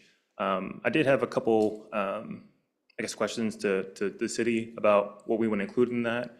I know we've had a prior discussion about how we're going to fund the project, and so there is an opportunity to submit applications for other funding opportunities. One we're currently kind of thinking about is the RAISE grant fund. That's federal dollars for, if you're not already aware, federal dollars from USDOT, and they typically have open for applications in February, and usually allocate funds around June, which will be right in line with our schedule for this design project. If we go to approve the contract for the project in August, we'll probably be between 30 or 60 and 90% design at that point to have a better understanding of what the project cost will be. And so when it comes to grant applications, that process, it's not for free, right? There's some costs associated with that application. And just if the city is interested in that, we can include that in our scope for the project for the design. Do we know how much actually is available? So it's hard to say. I think last year they issued like $1.5 billion across the country. And so for each project, they typically, I mean, on the smaller end, it's like, $600,000, but on the larger end, it's like 25 million. So it really depends on the USDOT and how they want to allocate those funds, but usually somewhere within that range. Do you have a percentage of the possibility of receiving that grant? I couldn't say for sure, but I think putting our best foot forward is to have hiring and a good grant writing team to prepare our best application. Talking with Union Pacific earlier this year, seemed like we have a pretty good opportunity, or there's a lot of advantages and a lot of strengths that this project has, not only just for City of Kennedale, but for as we have so residents coming through Kennedale. There's just a lot of benefits from both parties, and Union Pacific Railroad as well, giving them a overpass crossing as opposed to at-grade crossing.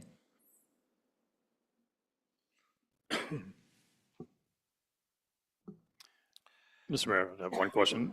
So the purpose of the grant would be to try to get the difference in funds to have the overpass over the train tracks, because when we had the budget workshop, that was an item that was brought up as well, that we've kind of, because of the construction concrete, excuse me, there's a bug in here, because of the concrete cost, we've now blown through all the money we approved for it originally.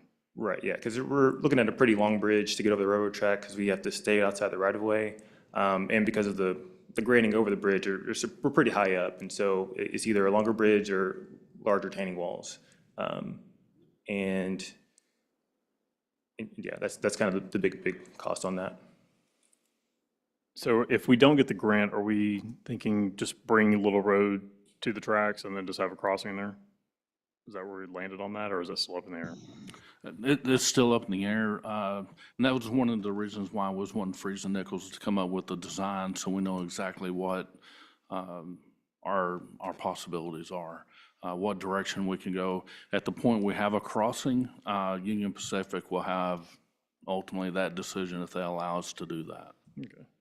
Obviously, at this point, they're pushing for the bridge. Thank you. So is there any detail or data to go along with any of this? As far as the grant or this design, or? Both.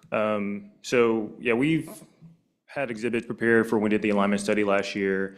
And taking the information from the alignment study, we have a typical section, and essentially what the preliminary design will be will get us to that point of having a more detailed layout. So part of our initial scope for at least that 30% design is getting the survey, getting Sue, and having that survey will give us a much clearer picture of how tall and how long that bridge will need to be. My expectation is that we're able to get that bridge a little shorter, and so we're able to hold to that $40 million estimated cost for the construction, and then any additional funding opportunities. So the RAISE grant was just one opportunity. There could be some other grant opportunities or funding opportunities that we can circumvent. I think we'll kind of assess I guess it's bothering me now too, assess the likelihood of, if we went for the RAISE grant, of us getting some funding from the city, or for the city for the project. Does that answer your question? A little bit. I'd like to see some information before we, take any formal action, just because, I'm trying to familiarize myself with what's going on. And, at this time, with this being an individual consideration item, are we trying to take action on something? Are we just trying to get information, or? It's both. Once again, we've had several workshops in reference to the Little School Road project. Cindy, if you don't mind, can you back up and indicate where we started into where we're at now? And partially the reason why we're wanting to go to design. Currently, not that we have a full council on the diocese right now, but all 5 council members most likely are inside the building. So it'll be very helpful if you can start from the beginning to where we're at today. So I guess it's kind of nice that Max went before I did, because we also submitted this Little School project to Tarrant County Bond back in 2020, which gave us our original estimate for the project around $13 million. And so the Tarrant County share at that time would have been $6.5 million. Kind of fast forward a few years, we got approved for that contract, or approved for that project from Tarrant County Bond. And so next step on that was defer. So yes, we wanted to go from Kennedale Parkway to New Hope Road. We also wanted to get a bigger picture, and so we did an alignment study from Kennedale Parkway all the way to Dick Price. And so that coordination we viewed from an environmental standpoint, make sure they're comparing the alternative alignments that we proposed. And toward the end of last year, the council selected alignment that, if you remember, was a little more curvier on the north side to kind of get away from crossing the creek too far down, too far south. And so that way you have a relatively shorter project length, which means reducing costs and able to cross the creek at a more perpendicular angle, which will mitigate the drainage structures across that creek crossing as well. And then there's also a favorable alignment because it curves more. It means it would have a traffic calming effect. And so now we're at the stage of, okay, we want to, because as the years have gone by, the estimated cost of the project has gone up. We've also predetermined that the bridge length need to be a lot longer than we were originally expecting after coordination with Union Pacific Railroad. And so that kind of brought us to, okay, the new number is now $40 million, and we were expecting, $13, $20 million a few years ago. And so it's determining, okay, how much is the project actually going to cost, and using that preliminary design to kind of as more of a foothold into getting more additional funding opportunities, like the RAISE grant. So is there, I guess I'm still confused at what action is we're supposed to be taking tonight. And, I hear that this project has gone from 13 million to 40 million. And, I don't have any detail besides project updates. So I guess as a council, before I ask this council to take any action, I'd like to know what's clear, be clear about what we're asking them to do. And, they maybe have an idea on the estimate what such action might cost, if any. And, some other questions. I mean, and I'm not saying one way or the other. I just would like to be more informed before I get up here and ask our council to take action on something. The idea was to have a discussion, a workshop for say tonight as well, not only to get everybody up to date, but also for Freese and Nichols to give us a cost estimate of what the design cost would be, which would be the next step as we move forward with this project. Ultimately, that's what tonight is. You don't have to take action on it. Part of the reason why I was there was in reference to our bond issuance that we approved earlier.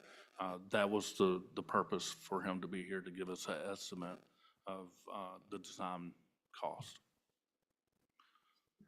So I guess, any further discussion?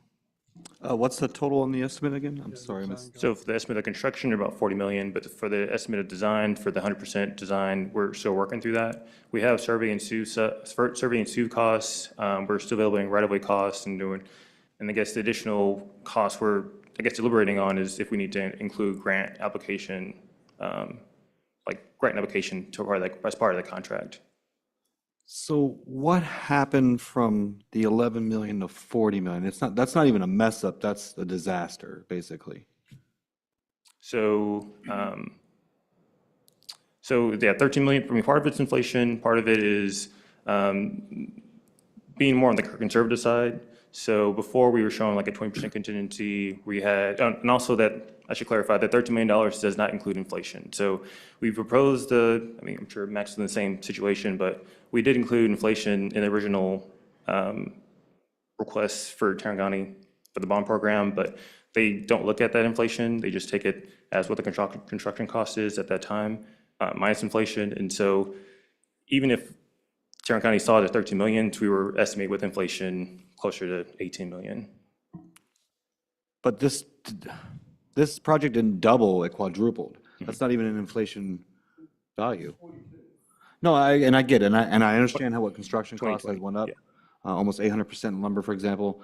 But even if you factor those in, that should be almost a double, not a quadruple. I just don't understand how we went from 13 to 44 in 3 years, I guess. We have to consider the length of the bridge and the height of the bridge. Okay, I get that part. It go more expensive, it go longer, it go more expensive. But at the same time, we reduced the original plan, the windy road, as you were discussing a second ago, and made it more minimal to reduce the cost. But yet we're still at quadruple the base of what we were discussing originally. Yeah, the alignment difference wasn't a significant cost savings. Although you're not going so far south, you're still winding, and so that's some little additional length. But yeah, between the three lengths, it's maybe 95%, 90% of the other two alternatives. So you're saying from 3 years ago, which was $13 million, because the bridge is longer, because we're not gonna make it so gradient high, that's where the extra 20 grand's coming from? Essentially, the bridge itself is the biggest cost to the project. So if you reduce the bridge length, you still have retaining walls, and so even with tall retaining walls, at a certain, once you get higher than, say, 15, 20 feet, and we're talking 40 feet walls, it comes at a premium. And so at a conceptual level, you're assuming that's going to be a higher cost for those taller walls or a longer bridge. I think when I first heard about this, and correct me if I'm wrong, Daryl, obviously I was pretty upset and surprised, but we were discussing maybe some grants from the train company as well to help cover the extra 20 million? That's correct. We have a lot of options for grant opportunities. The time has just hadn't been on our side to allocate that. They have to go through their process as well, which we have Union Pacific working, and Friesen Nichols has been talking with them to see what kind of funding we can get from them. Same thing for Tarrant County Transportation. Any of the U.S. DOT or federal funds, we're reaching out to all the resources that we believe we can get some type of funding from. One of the things that we was wanting the design completed is that we can show these other entities or resources, this is the plan, this is what we're trying to accomplish. That's the piece, in a sense, we're missing. Even Union Pacific was asking the same questions you guys are, is what are you wanting? And we don't have that. All we have is to go and have a discussion and give them a vision that's not something that's tangible, to show them. That's one of the tools that we're needing to be able to go to these other resources and say, hey, this is what we're looking at. This is what we want to do. Are we still exploring a private partnership as well? For example, there's a possibility that we might have, the battery company right next to that bridge, correct? And so there'll be access for them as well. It will be access to everyone, not just for one person. That's such a politician answer. That's the best answer Okay, I have. fair enough. Thank you.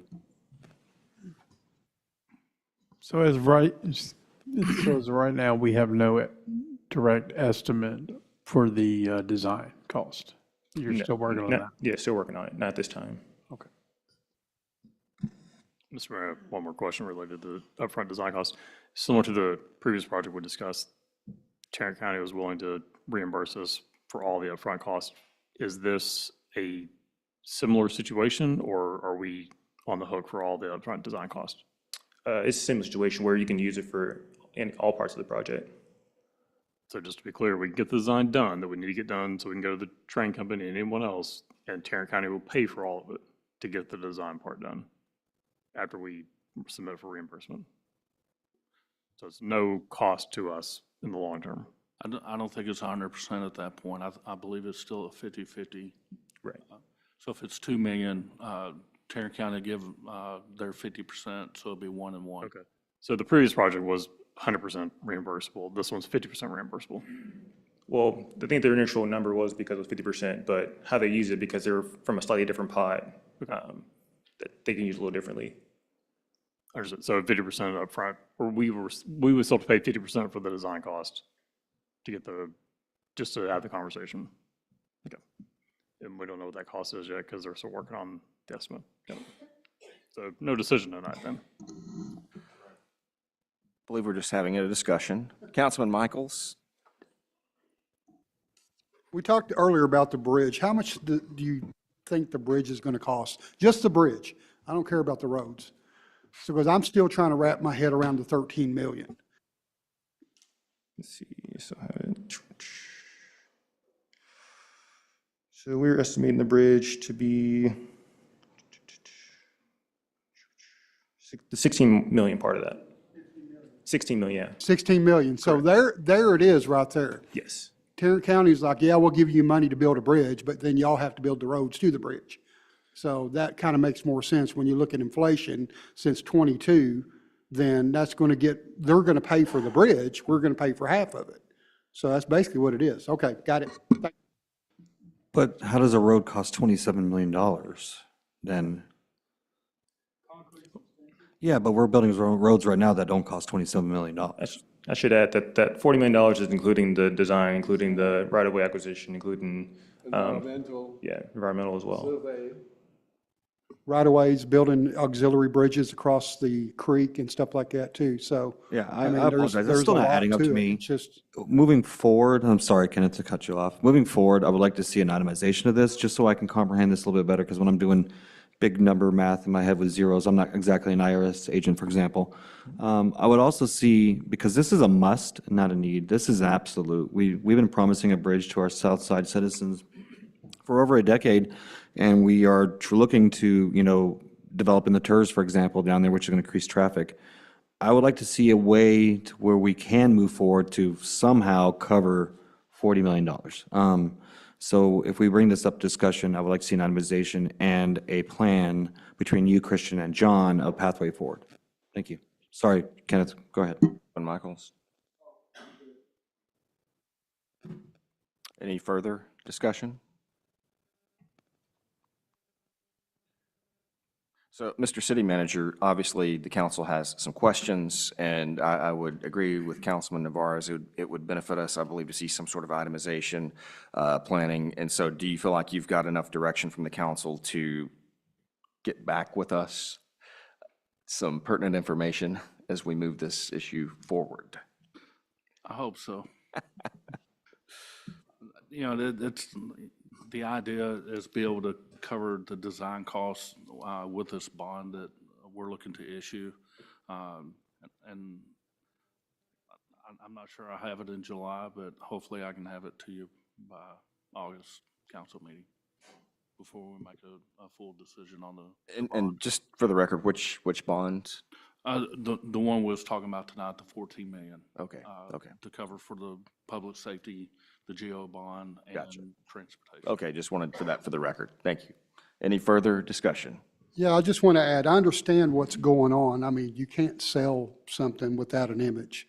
I mean, you're just basically saying, hey, we want you to invest in a grant on this, and here it is. So if we have an image, then I understand that.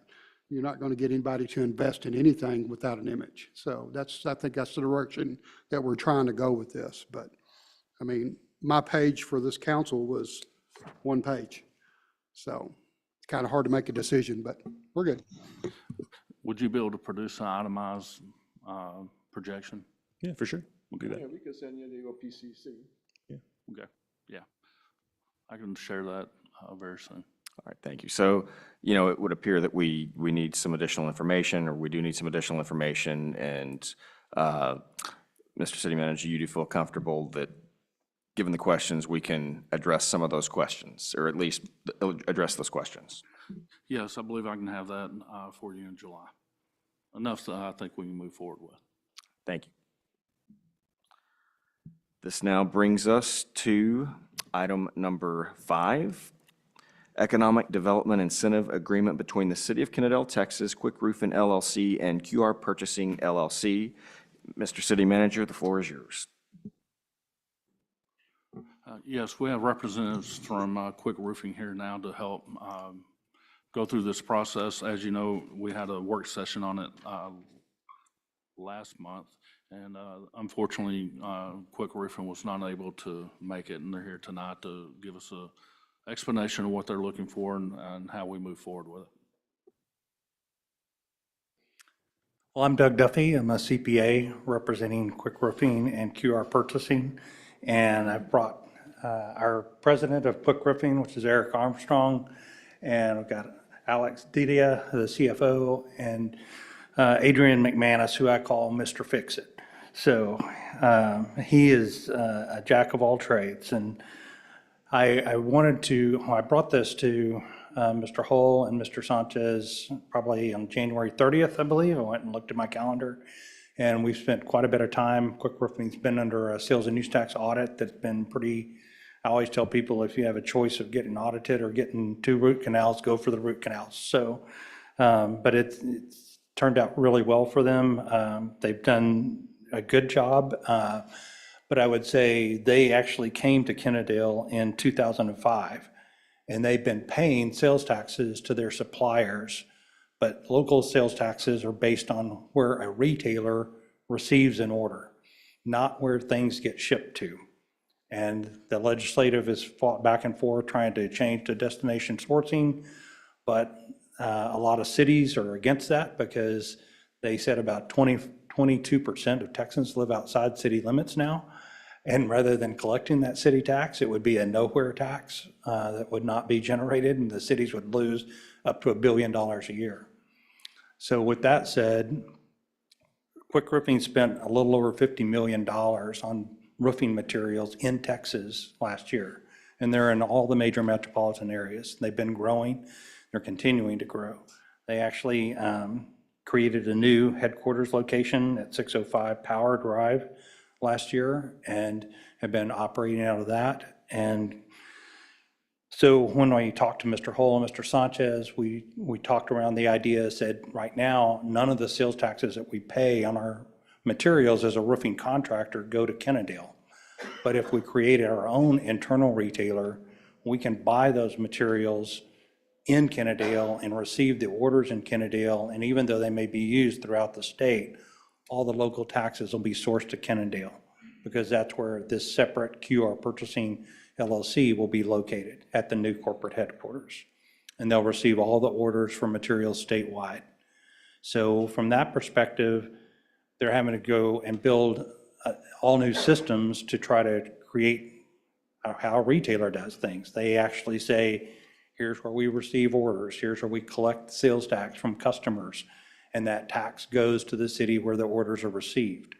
So with that said, I think that, I looked at it and said the costs for this are pretty substantial. There you've got legal costs, accounting costs, you got system costs primarily to redesign everything, and that's going to take some time. So the Chapter 380 agreement that we submitted to you is not effective until October 1st at the beginning, and I think it may be phased in over time as they go through this transition process. But I think the primary thing is that today the city is receiving none of the sales taxes that they pay on all their materials, and it would change to the city receiving all the sales taxes statewide for all the materials they use within the state of Texas. So with that, they requested a grant because they said the cost of this up front is probably $300,000 to $400,000, and then it has the ongoing costs of filing their own tax returns every month and getting audited by the state and collecting and remitting tax effectively from themselves. But it would be all here in Kennedale, and so all the 2% local tax would go to Kennedale. And we're saying, if they don't generate and they don't come through with their end of the bargain, the city owes them nothing. But if they do, and they generate the local taxes, which are going to be supported by copies of their tax returns, and you'll be able to see those and receive that money before you ever pay a grant. So with that said, I think there's a lot of accountability built into the Chapter 380 agreement. I worked with Betsy Elam, your external legal counsel, went back and forth a couple of months, back and forth with them to try to work out all the details. Within the agreement, it does say we will have one retail outlet within the state of Texas, and it'll be in Kennedale. And that's a commitment that they have. So like I said, if they don't follow through with all of their obligations within the Chapter 380 agreement, which you all have copies of, then you owe them nothing. But if they do, and you get the money, then it has the capability to bring back some of that money to help cover their upfront and ongoing costs for doing this. So with that, I think it's a win-win proposition for the city. I've seen a lot of discussion tonight on new expenses, but I haven't seen anybody say, hey, we're going to bring you new revenue. And so this is a little counter to the expense discussion, but I'm open to questions, and Eric can answer questions regarding the history of the company or anything else you might want to ask. We'll open the floor for questions.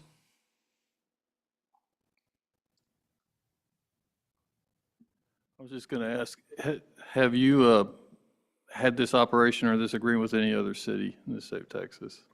We have. One of the ones that I talked to Ms. Elam about was with the city of Arlington.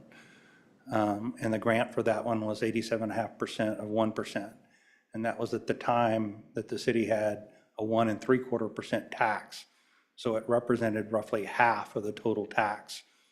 And that was in place in March of 19 for a large home builder.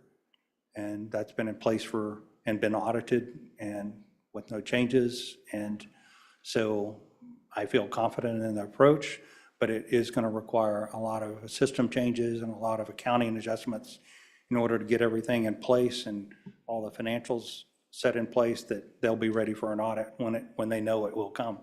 Just want to make sure I'm clear. I talked to Ms. Elam about this, and she indicated the Arlington agreement was not the same as this agreement. Are you telling me they are, in fact, the same agreement? The Arlington agreement was set up in 2 stages. It was set up as an infrastructure grant for the company to move their national headquarters to Arlington. And then they added the purchasing company option in March of 19 in addition to that. And that piece of the agreement is very similar to the piece that you have, because there's no headquarter move grant that was requested by Quick Roofing when they built their new headquarters here. So in that perspective, it's not asking for anything that Arlington did grant to the home builder. So from that perspective, it is different. It's only for the purchasing office and not for the move of the corporate headquarters here. Just want to, and as I understand the agreement, if in fact the comptroller comes back later and audits the city and says we have improperly received sales taxes and we have to pay them back, the agreement requires your entity to refund the city, is that? That's exactly right. And the other side is the city will probably never get audited because the city is a tax exempt legal entity, but Quick Roofing and QR Purchasing will get audited and have been audited for the last 4-year cycles, because there's a 4-year statute in Texas, and I've helped them with their last 3 audits covering the last 12 years. So I know it's there, and I know that it's worked in other locations, and it's been vetted. It's been looked at by cities even larger than Kennedale, and they've looked at it and said this is something that is allowed. It's something that we found through their audit that their suppliers are not even, they're overcharging them sales tax. And so we're going to be fixing that through the system changes. Any other questions? When you mentioned there would be some updates and changes required to like books and accounting practices, is that on us or is that? No. Okay. There's no costs that are imposed on the city whatsoever. Okay. It's basically, if we don't do this, if we don't file the tax returns, if we don't generate the local taxes for Kennedale, the first document you'll ever receive is a grant request, and it would say, here's our copy of our tax return, here's the money we submitted the prior month. You have like 45 days to receive that money from the comptroller because they sit on it after we pay it to them. But then you will actually receive the money before you'll ever receive a grant request and be requested to pay anything. But then to your point, Councilmember Atkins, if they do get audited and any of the adjustments are made, plus or minus, then there is that accountability for those adjustments to be either repaid or incremental grants requested. If we end up paying more tax than was obligated, then you would owe additional grants, and vice versa. If the amount of the local city tax went down, we would also have to give up that portion of it back to you. So is the incentive agreement with Arlington still in place? It is. Okay. And I'm sorry, are there any other cities where this is, I think you mentioned, I was taking a note, any other cities where there's such an agreement in place? There are. Okay. And no issues with the state and them? They have not. Okay. Other questions? Yes, Mr. Mayor, thank you. Have y'all spoken to the comptroller about this? I know there's some gray area here. It's unprecedented. Has there been discussions with the state and everything seems okay there? Or are you guys just diving in headfirst and seeing where it lies? Yeah, before the Arlington company went through it and actually submitted a private letter ruling and got a response from the comptroller that said, if you do this, this, and this, and this, the local taxes will be sourced where you receive your orders. And that's what happened when they were audited. And that was audited with no changes. is that something we could do as well? Sort of like a, fellow CPA, kind of like a private letter ruling with the IRS. If, I know it's not the IRS, but if we do X, Y, Z, would you look favorably on that? Is that something we could do? So I think if you discuss this with Ms. Elam, the law that allowed these purchasing offices, and it's governed since 2013, September of 2013, the law has been in place and it has not changed. So the agreement that I submitted with a private letter ruling was in 2018. They've subsequently been audited without changes to the local taxes. So I feel confident that, and would not have proposed this to Mr. Hall if I didn't feel very confident in the requirements that are there to fulfill their obligations. And that's what causes a lot of the costs associated with getting prepared for those and making sure every I's dotted and T's crossed. But the obligation is entirely on Quick Roofing and QR Purchasing. There's not any obligation on the city. Okay, and then you're the CPA, correct? I am. And who's the gentleman next to you? I'm sorry? Oh, sure. Eric. I'm the CEO of Quick Roofing. And your name? Eric Armstrong. Eric, thank you. Thank you for coming. And another Eric Armstrong as well here today. So just help me out with the procedure. So basically what you're doing is you're going to create a corporation under your umbrella Yes. to sell yourself the materials to do roofing across the state. Yes. Okay. And so what you do is you put a point of sale here in Kennedale. So all the taxes you pay out will come to Kennedale, but you're asking for basically like a discount on the taxes to recoup some of the money in exchange. Yes. That Correct. sums it up pretty much? Yes. Are you only selling to yourself, or are you going to sell to other entities as well? Only to ourselves. Okay. And then correct me if I'm wrong, you're not just a statewide, you're a national company? We are not, we have 18 locations and we're finishing acquisition right now. That's going to bring us to 30 locations. Some of that is also in Texas. So a big portion of the company that we're purchasing is here in Texas, as well as our expansions will bring, what I believe would bring us even more volume than the 50 million he represented earlier. But in essence, what you're doing now is only for Texas? Only for Texas, Yeah. yes, sir. Okay. Because it's interstate commerce when you go across lines. Okay. And then my next question, Carvin, got the same questions as you. What's y'all's opinion internally at the office? I'm going to make a recommendation that we go into executive session. Let me share my legal opinion with you in executive session. We have it noticed under 551071. So if the council would like to vote to go into executive session, that would be my recommendation. Mr. Mayor, I make a motion to go into executive session so we can hear the attorney's opinion. Do we have a second? I will second it. All in favor?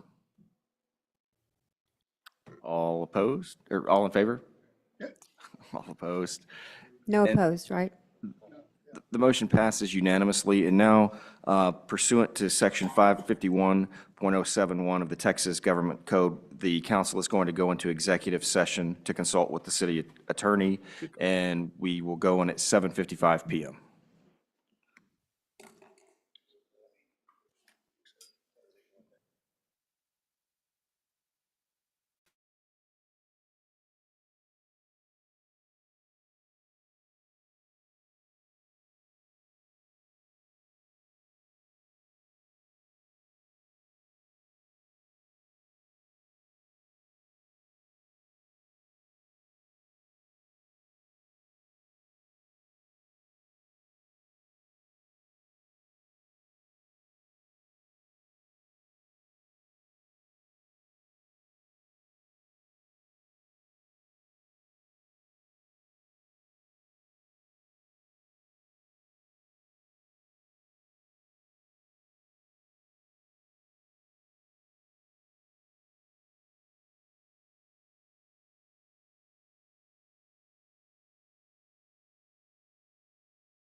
8:29 PM.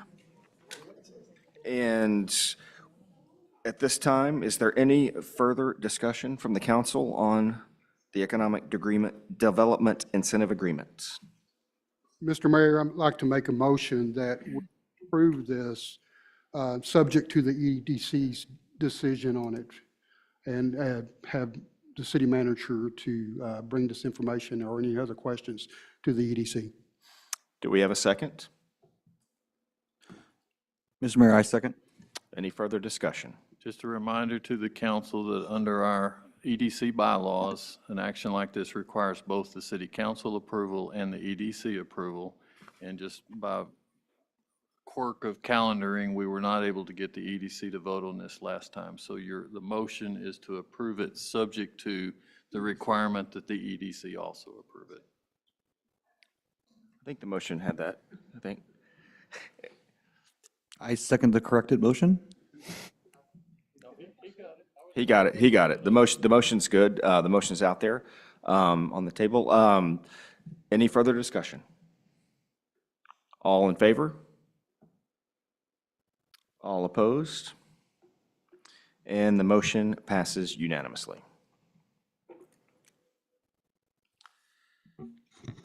Just for your information, the EDC meeting will be held next Tuesday at 6 o'clock.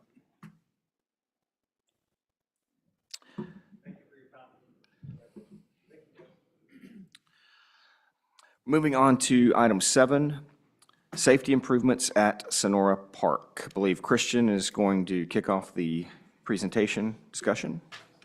I Sir, think we skipped item 6. did I skip item 6? Excuse sir. me.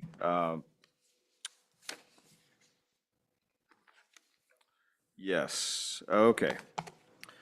Sorry. Item 6, Town Center Agreement to authorize new construction. And I believe this is also an item where we don't have additional information. Is that accurate, Mr. City Manager? That's correct. I do have the documentation now. I just received it yesterday from Craig Hughes, the developer for the town center. We were hoping to get it last week. Unfortunately, he was not able to get it to us until yesterday evening. Actually, I didn't get it until this morning. Our internet was down. But if you would like to table that discussion, I think that might be a good idea so you can see the agreement for the new development of the Dollar General.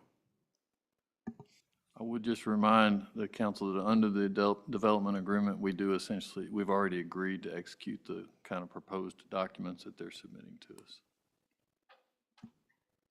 So then why table it? If it's just a rubber stamp? More than anything, just so you know what's taking place. It is an agreement basically for Craig Hughes to come in and get authorization to build on the EDC property. However, in the contract, it's already spelled out, have that obligation to be able to do so. Is he ready to move forward? At this point, he is. For real? At this point, he is. So if we table it, will Craig be here next month? He should be at the EDC. Okay. For sure. He was just unable to make it tonight, but he should be at the EDC meeting. Okay, so I'll go back to, if it's standard kind of rubber stamp, do we even need to make a motion? That was just, So before we do that, Darrell, I have one question on this. Is this related to the land? I forget the term we have at the EDC, but basically we're legally authorizing him to put the land up as collateral for the construction. That's correct. And this is the standard language that city attorney was referring to that we've done before? Okay. Yes, sir. So Councilman Navarez, we've done it before. It's a rubber stamp. okay. Which we are obligated by contract to actually approve that. I mean, I'm all for looking at what it looks like, but, I mean, if it's no skin off our teeth, why bring it next month, I guess? And that's totally up to the council if you want to move forward with it. I'm okay with it. I can share that information tonight if you would like. I can forward the email to you. Does the EDC also have to approve it? Technically, no. It's the concept of bringing the documents to you to see. If I understand what he's asking, he needs the city to sign the documents, and so That's correct. Yes. the council's the one that would have to authorize the city manager to, it's kind of like co-signing on a note. Exactly. The bank is what's requiring it. They require, because we're the owner of the land, we're the fee simple owner. Under the development agreement, the city has agreed to co-sign on any indebtedness. His limitation is he can only indebt the property or obligate the property for improvements to the property. So he apparently has entered into a debt arrangement with a bank, and now the bank is insisting that we sign as a co-signer, essentially authorizing the indebtedness of our property. And so we've already agreed to do that in the development agreement. So it's not really up for debate unless you guys want to create. But I can sign off for the approval, correct? Well, Mr. Mayor, I would ask council then, is there any good reason why anybody would want to delay it a month? We've, as also a member of the EDC, we've heard from Craig on this at least twice. This is to build the new building for Dollar General. That's correct. In the empty adjacent parking lot. We need to move forward with this. I don't think delaying it's going to change the outcome. We still have to do it anyway. And just to clarify with me, Daryl, this is just for the dollar store extension, or is this for all 3 lots? No, it's just for lot number 2. 2. Yes, which is right next to the Dollar General. So there's no, and you, Mr. City Manager, you've seen this, the agreement. There's nothing out of, just from my perspective, that the council, there's nothing that the council needs to do diligence-wise? At this point, I do not see anything that's out of the normal of any contract as we move forward. It's a general contract, the same as we have for the others that's within the town center itself. We've done this at least 3 other times in the past. Any further discussion, questions? I'll entertain a motion. Mr. Mayor, I make a motion to approve the town center agreement and authorize our city manager to do the new construction with Mr. Hughes's company. Do we have a second? A second. Any further discussion? All in favor?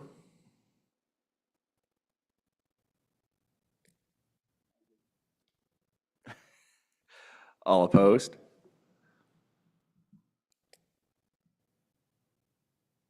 All abstaining?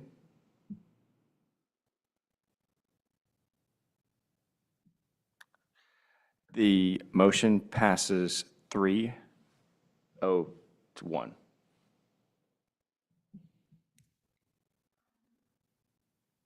Three in favor, 1 abstain.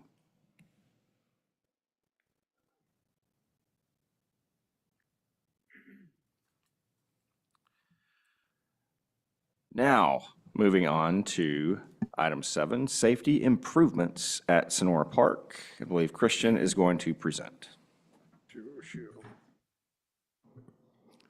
Mr. Mayor, for this item, we are seeking the council approval to do some safety improvement to Sonora Park. Mainly, we want to install an entrance gate and more lighting for the parking lot. And this we had was generated from feedback from citizens as well as the Park and Rec Board.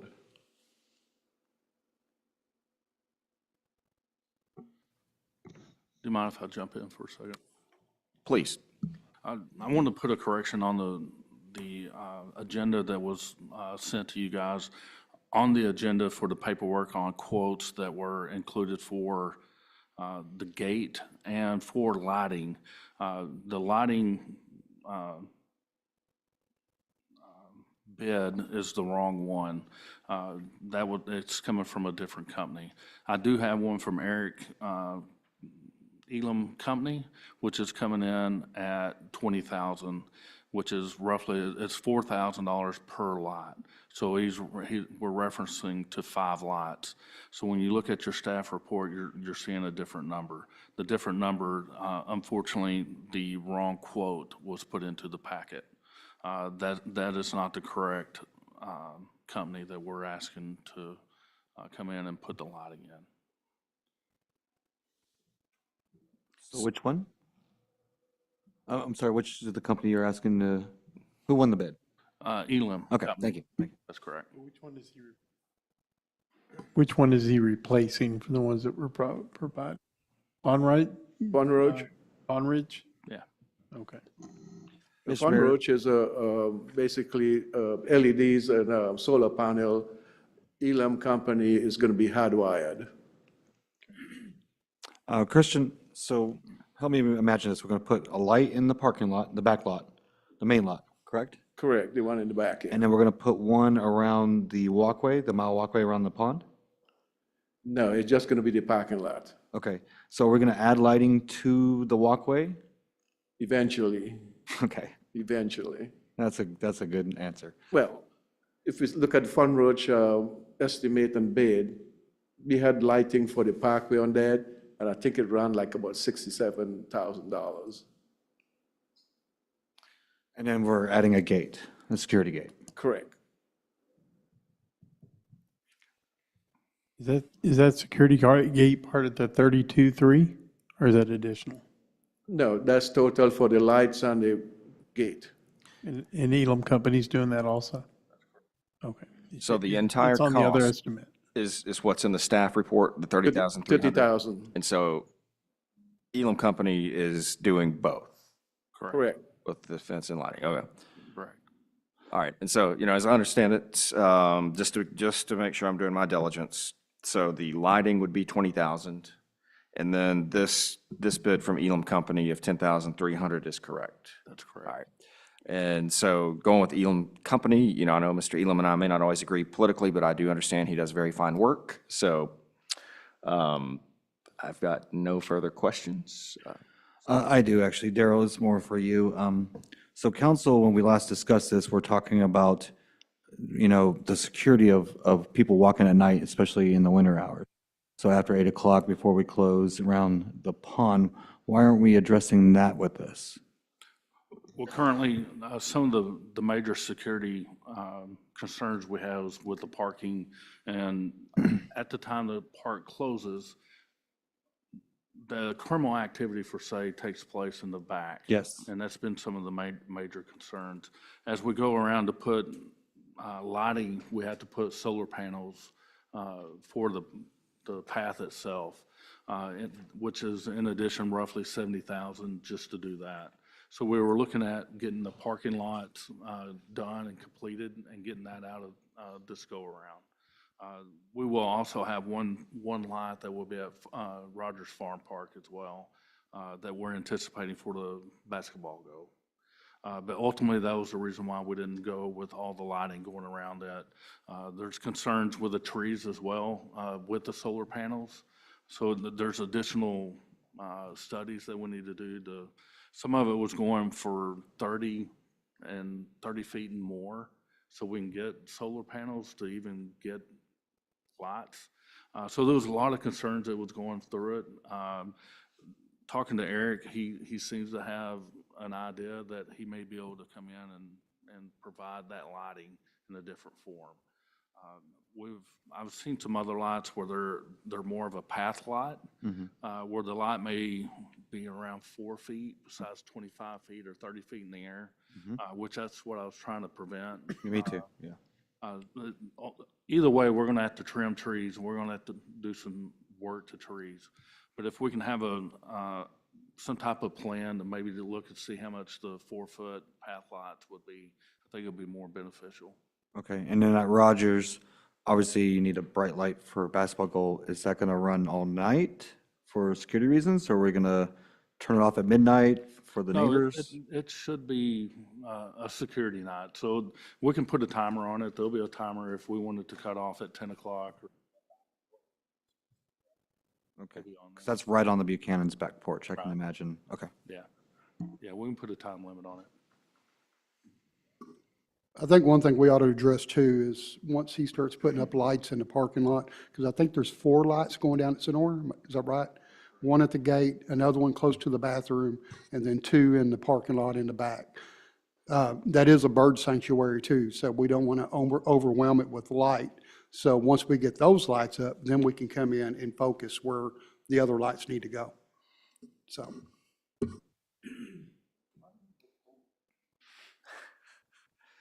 Any further discussion?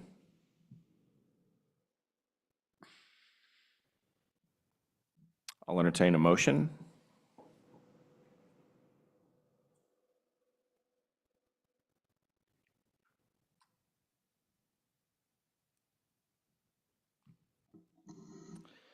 Mr. Mayor, sorry, I was just bringing up my itinerary. I make a motion to approve the safety improvements at Sonora Park. Do we have a second? I'll second it. All in favor? And all opposed with a like sign? The motion carries unanimously.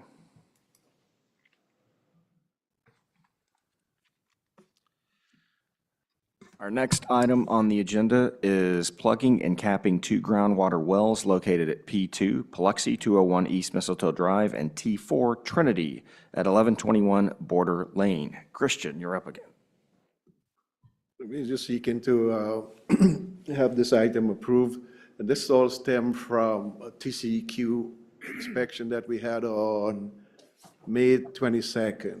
So it's a state-driven stuff. Basically, if a well is not in use, then it's abandoned. If it's abandoned, then you need to cap it or plug it. So we had to either put it back in use or plug it. So we decided that we want to go to the motion about plugging the 2 wells because they're not in use. And basically, we don't use the Paluxy water, we just use the Trinity, and the Trinity been abandoned. And the T4 for over 4 years. And the truck behind it, we are trying to go all treated water from City of Arlington, so it don't make sense to go and have well water that we are not using, and we have to pay for it. And just for the council, this is also something that the City of Arlington is expecting us to do on our end as well, in order to further our contract with them. And I'll open the floor for discussion, questions. Correct, because we need to stay in compliance with the TCEQ. And this is one of the violations we received from them on May 22nd for not having the well plugged. Understood. Any further, I'll open the floor for discussion. So Christian, the wells have not been in use for quite a while actually because of the pumps, correct? No. Why Because they the one not that Mistletoe, that Paluxy out there, that's been never used for, I don't know, 10, 15 years. Yeah, it's been a while. So, It's yeah, the broken, one correct? on Mistletoe. That one's broken, though, is my understanding. I know it's been a decade, but it broke a while ago. We couldn't afford to fix it. Well, if it's broken, it's not fixed, then it's not in use. So based on the TCQ rule, it's not in use, then it needs to be Correct. capped. After 3 years. Now, correct me if I'm wrong, too. TCUQ, once we cap it, we can't uncap it. Right. We It's can't, a- and they're it's not, abandoned, they're it's not doing dead. any new It's drills. dead. Otherwise, you got to go back and go through a permitting system to get back your well back in use. You got to go back and drill a new well, put new pipe in, new pump, new motors. Now, correct me if I'm wrong, that is super rare nowadays in an area like ours, like not so rare out in the rural areas, but when you're a part of a water selling system like we are, it's extremely rare. Correct, to some extent. The thing is, if your city needs to grow and develop, then you can't rely on well water because it's a requirement that you have to have development only if you have treated water. So Daryl, one of the reasons why we've been dragging our feet on this was the question mark of if we wanted to back out in Arlington, I'm not saying we are, but just if, we had a backup system, we had a way to be independent. That second option will be with Fort Worth Water. You? So are you, is this what you're wanting to do, moving our water system forward? Because that was, again, that was the hesitation of the city Well, there's two things that's actually taking place. When we're talking about these two wells, as he's indicating with TCEQ, it's a requirement. If not, we're going to be massively fined. We have to do it. But even if we move beyond that, with our current negotiations and our contract with Arlington, we need to go 100% purchasing water with Arlington within the 2 years. They actually indicating 3. The goal is 2 years.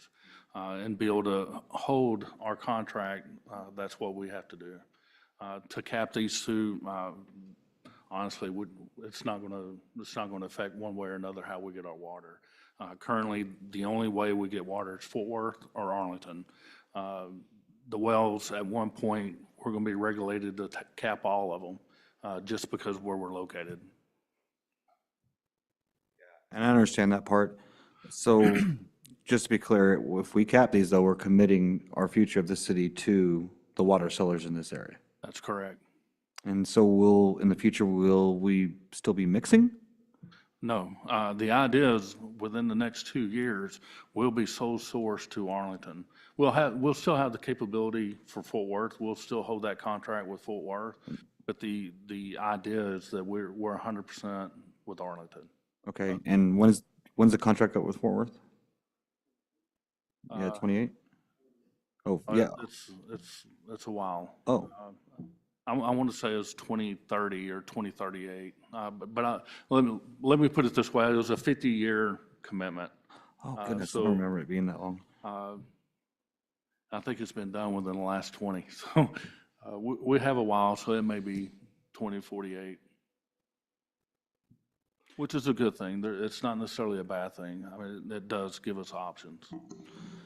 Well, Mr. Mayor, I have no further questions. I just want to make sure that council understood the history and understand that when we commit to this, we commit to this permanently in the future, because TCEQ is not allowing any well drilling in any areas where there's water selling. And so they only delegate certain organizations to sell water. So the only way you can get a new drill in Texas is if you're in a rural area that cannot get tapped water. That's it. Thank you.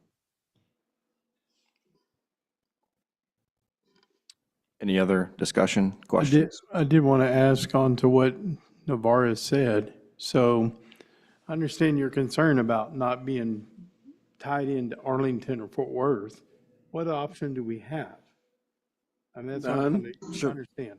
I mean, if we keep the wells and in 2 years, Arlington goes south or whatever, I mean, what are we going to go back and use those wells? So the reason why the city in the past has been dragging their feet was just in case, because we're talking about the contract with Arlington.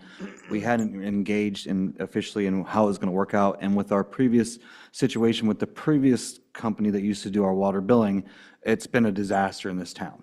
And so there was some sort of reserve there that just in case the 3-year contract with Arlington didn't work out, that we had some sort of backup. But things have changed since that kind of mentality as far as the state and how they regulate water. And so I just wanted to make sure that we understood that, yeah, we kind of have to do this, required by law. We can spend millions of dollars to fix it, and we can make our water nasty by mixing mineral water with top water, because that's why it is kind of nasty. We're mixing. So as long as we understand what the history is, what we're doing, and what that commits the city, I mean, I'm for it. I'm not against it. I just want to make sure that we all understood the history of that.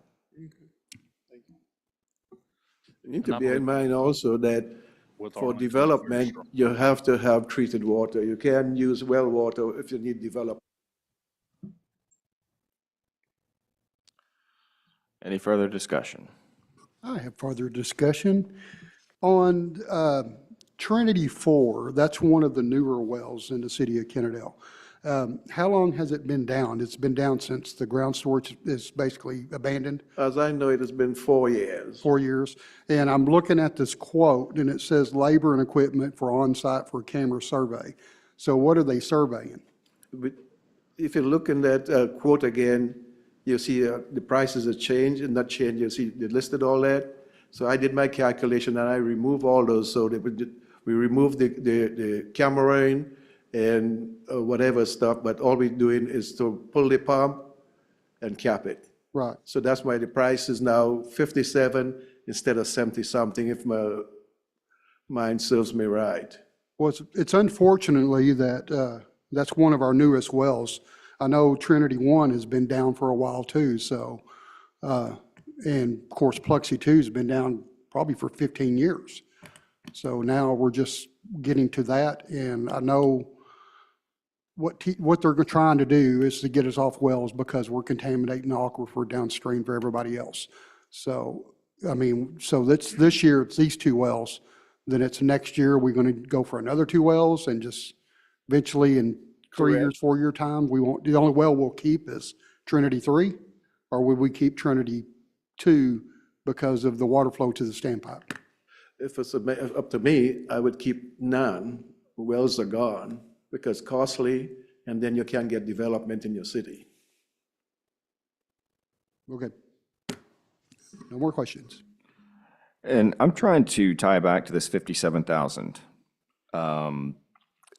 recommendation. I see 18,150, 6,055, 38,500, 9,055. And before we obligate funds to do this, I'm just trying to make sure that, is that the accurate number? 57,000, yes, because if you look on that itemized bid out there, the estimate, they're charging for inspection, for cameraing.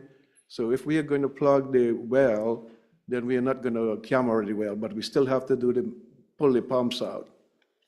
So if you subtract those dollar values, you're going to end up with $57,000. What? So when you're looking at the description of it, it says labor equipment to pull the pump, motor, haul to the shop for testing, that's $6,000. And this is on T4. T4 is the same thing, labor equipment, pull the pump, motor, haul off from, so which is the bid that I need to be approving? Is it the 9,000 or is it 38,000? Because we got 6,000 twice. It's subtract the 6,000 twice, because we're not going to TV the well. But you have to pay for the labor, you have to pay for pulling the pump. And there's 2 wells. Well, this is just T4, what I'm looking at. Well, T4 is one of the prices is 9,000 and the other price is 38,000.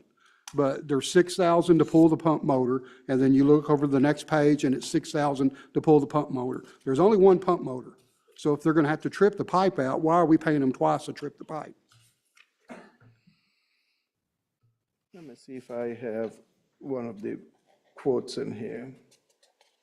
I'm pretty sure it's probably going to be the same thing on Pluxee 2. 3,000 to trip the pipe and then, or pull the pump motor, and another 3,000 to pull the pump motor. So we're being billed twice for the same job.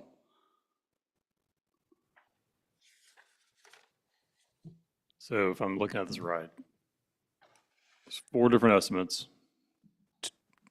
one for each well, but one's plugging and the other one is just the well name itself. I think what Christian's asked us to tonight is approve T4, the estimate that has well named T4 plugging for 38.5, and the estimate that says P2 plugging for 18,150, and that gets us to $56,650. Does that sound accurate, Christian? The other 2 were for whatever the camera work was, and then we're saying if there's rehabbing needed, we're not doing any rehabbing, we're Right. just filling it. Yeah, we're just going to plug the wells. Okay.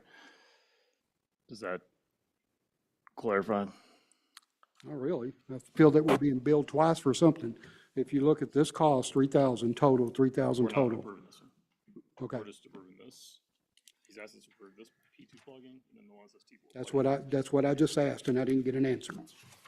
Thank you. So Christian, is there like a checklist from TECQ that says this is how you disassemble a well? I mean, why can't we just throw some dynamite down there and do it redneck style, I guess? Which I'm happy to do for free. Nope, you have to cement it. Okay. You have to seal it. And I assume that's to protect the water system from poisons and things. That's basically contamination to the aquifer. All right. Mr. Mayor, I make a motion to approve plugging and capping 2 groundwater wells located at P2 Pluxee and T4 Trinity. Do we have a second? I'll second. Any further discussion?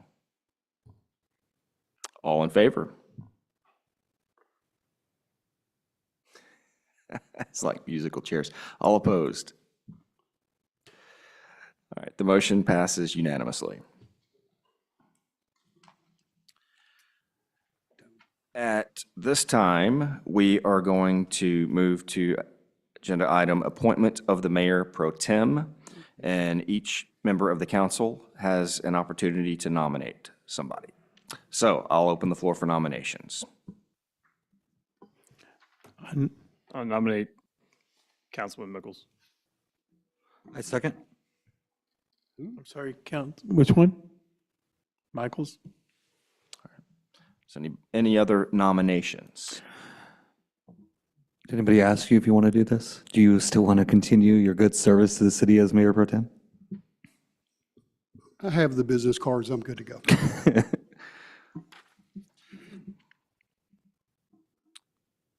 One last time, any other nominations going once? All right, so at this time, we'll take a motion. I think there's a motion on the floor. You have to nominate first, and then we need an official motion. Mr. Glover? Mr. Mayor, I make a motion to nominate Councilman Mickles, or am I saying it wrong this whole time? Okay. Mickles might do a better job, I'm just saying. For the record, I nominate Councilman Michaels for Mayor Pro Tem. Do we have a second? I second, Mr. Mayor. All in favor?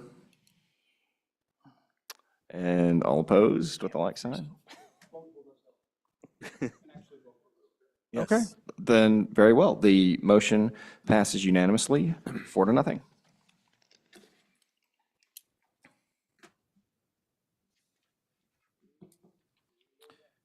So at this time, the council is going to move into executive session in consultation with the city attorney pursuant to section 551.071 of the Texas Government Code and personnel matters pursuant to section 551.074 of the Texas Government Code, and for deliberation regarding economic development negotiation pursuant to section 551.07 of the Texas Government Code.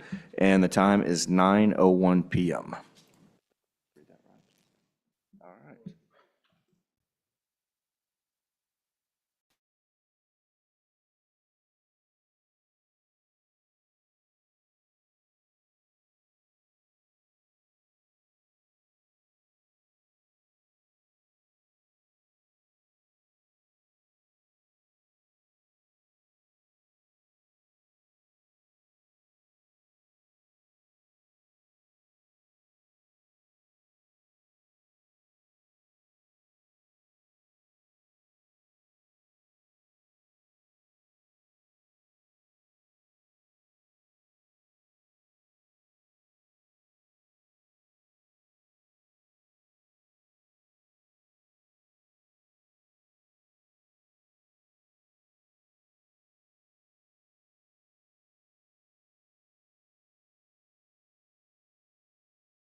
All right, the council is now going to reconvene back into regular session at 10:16 PM.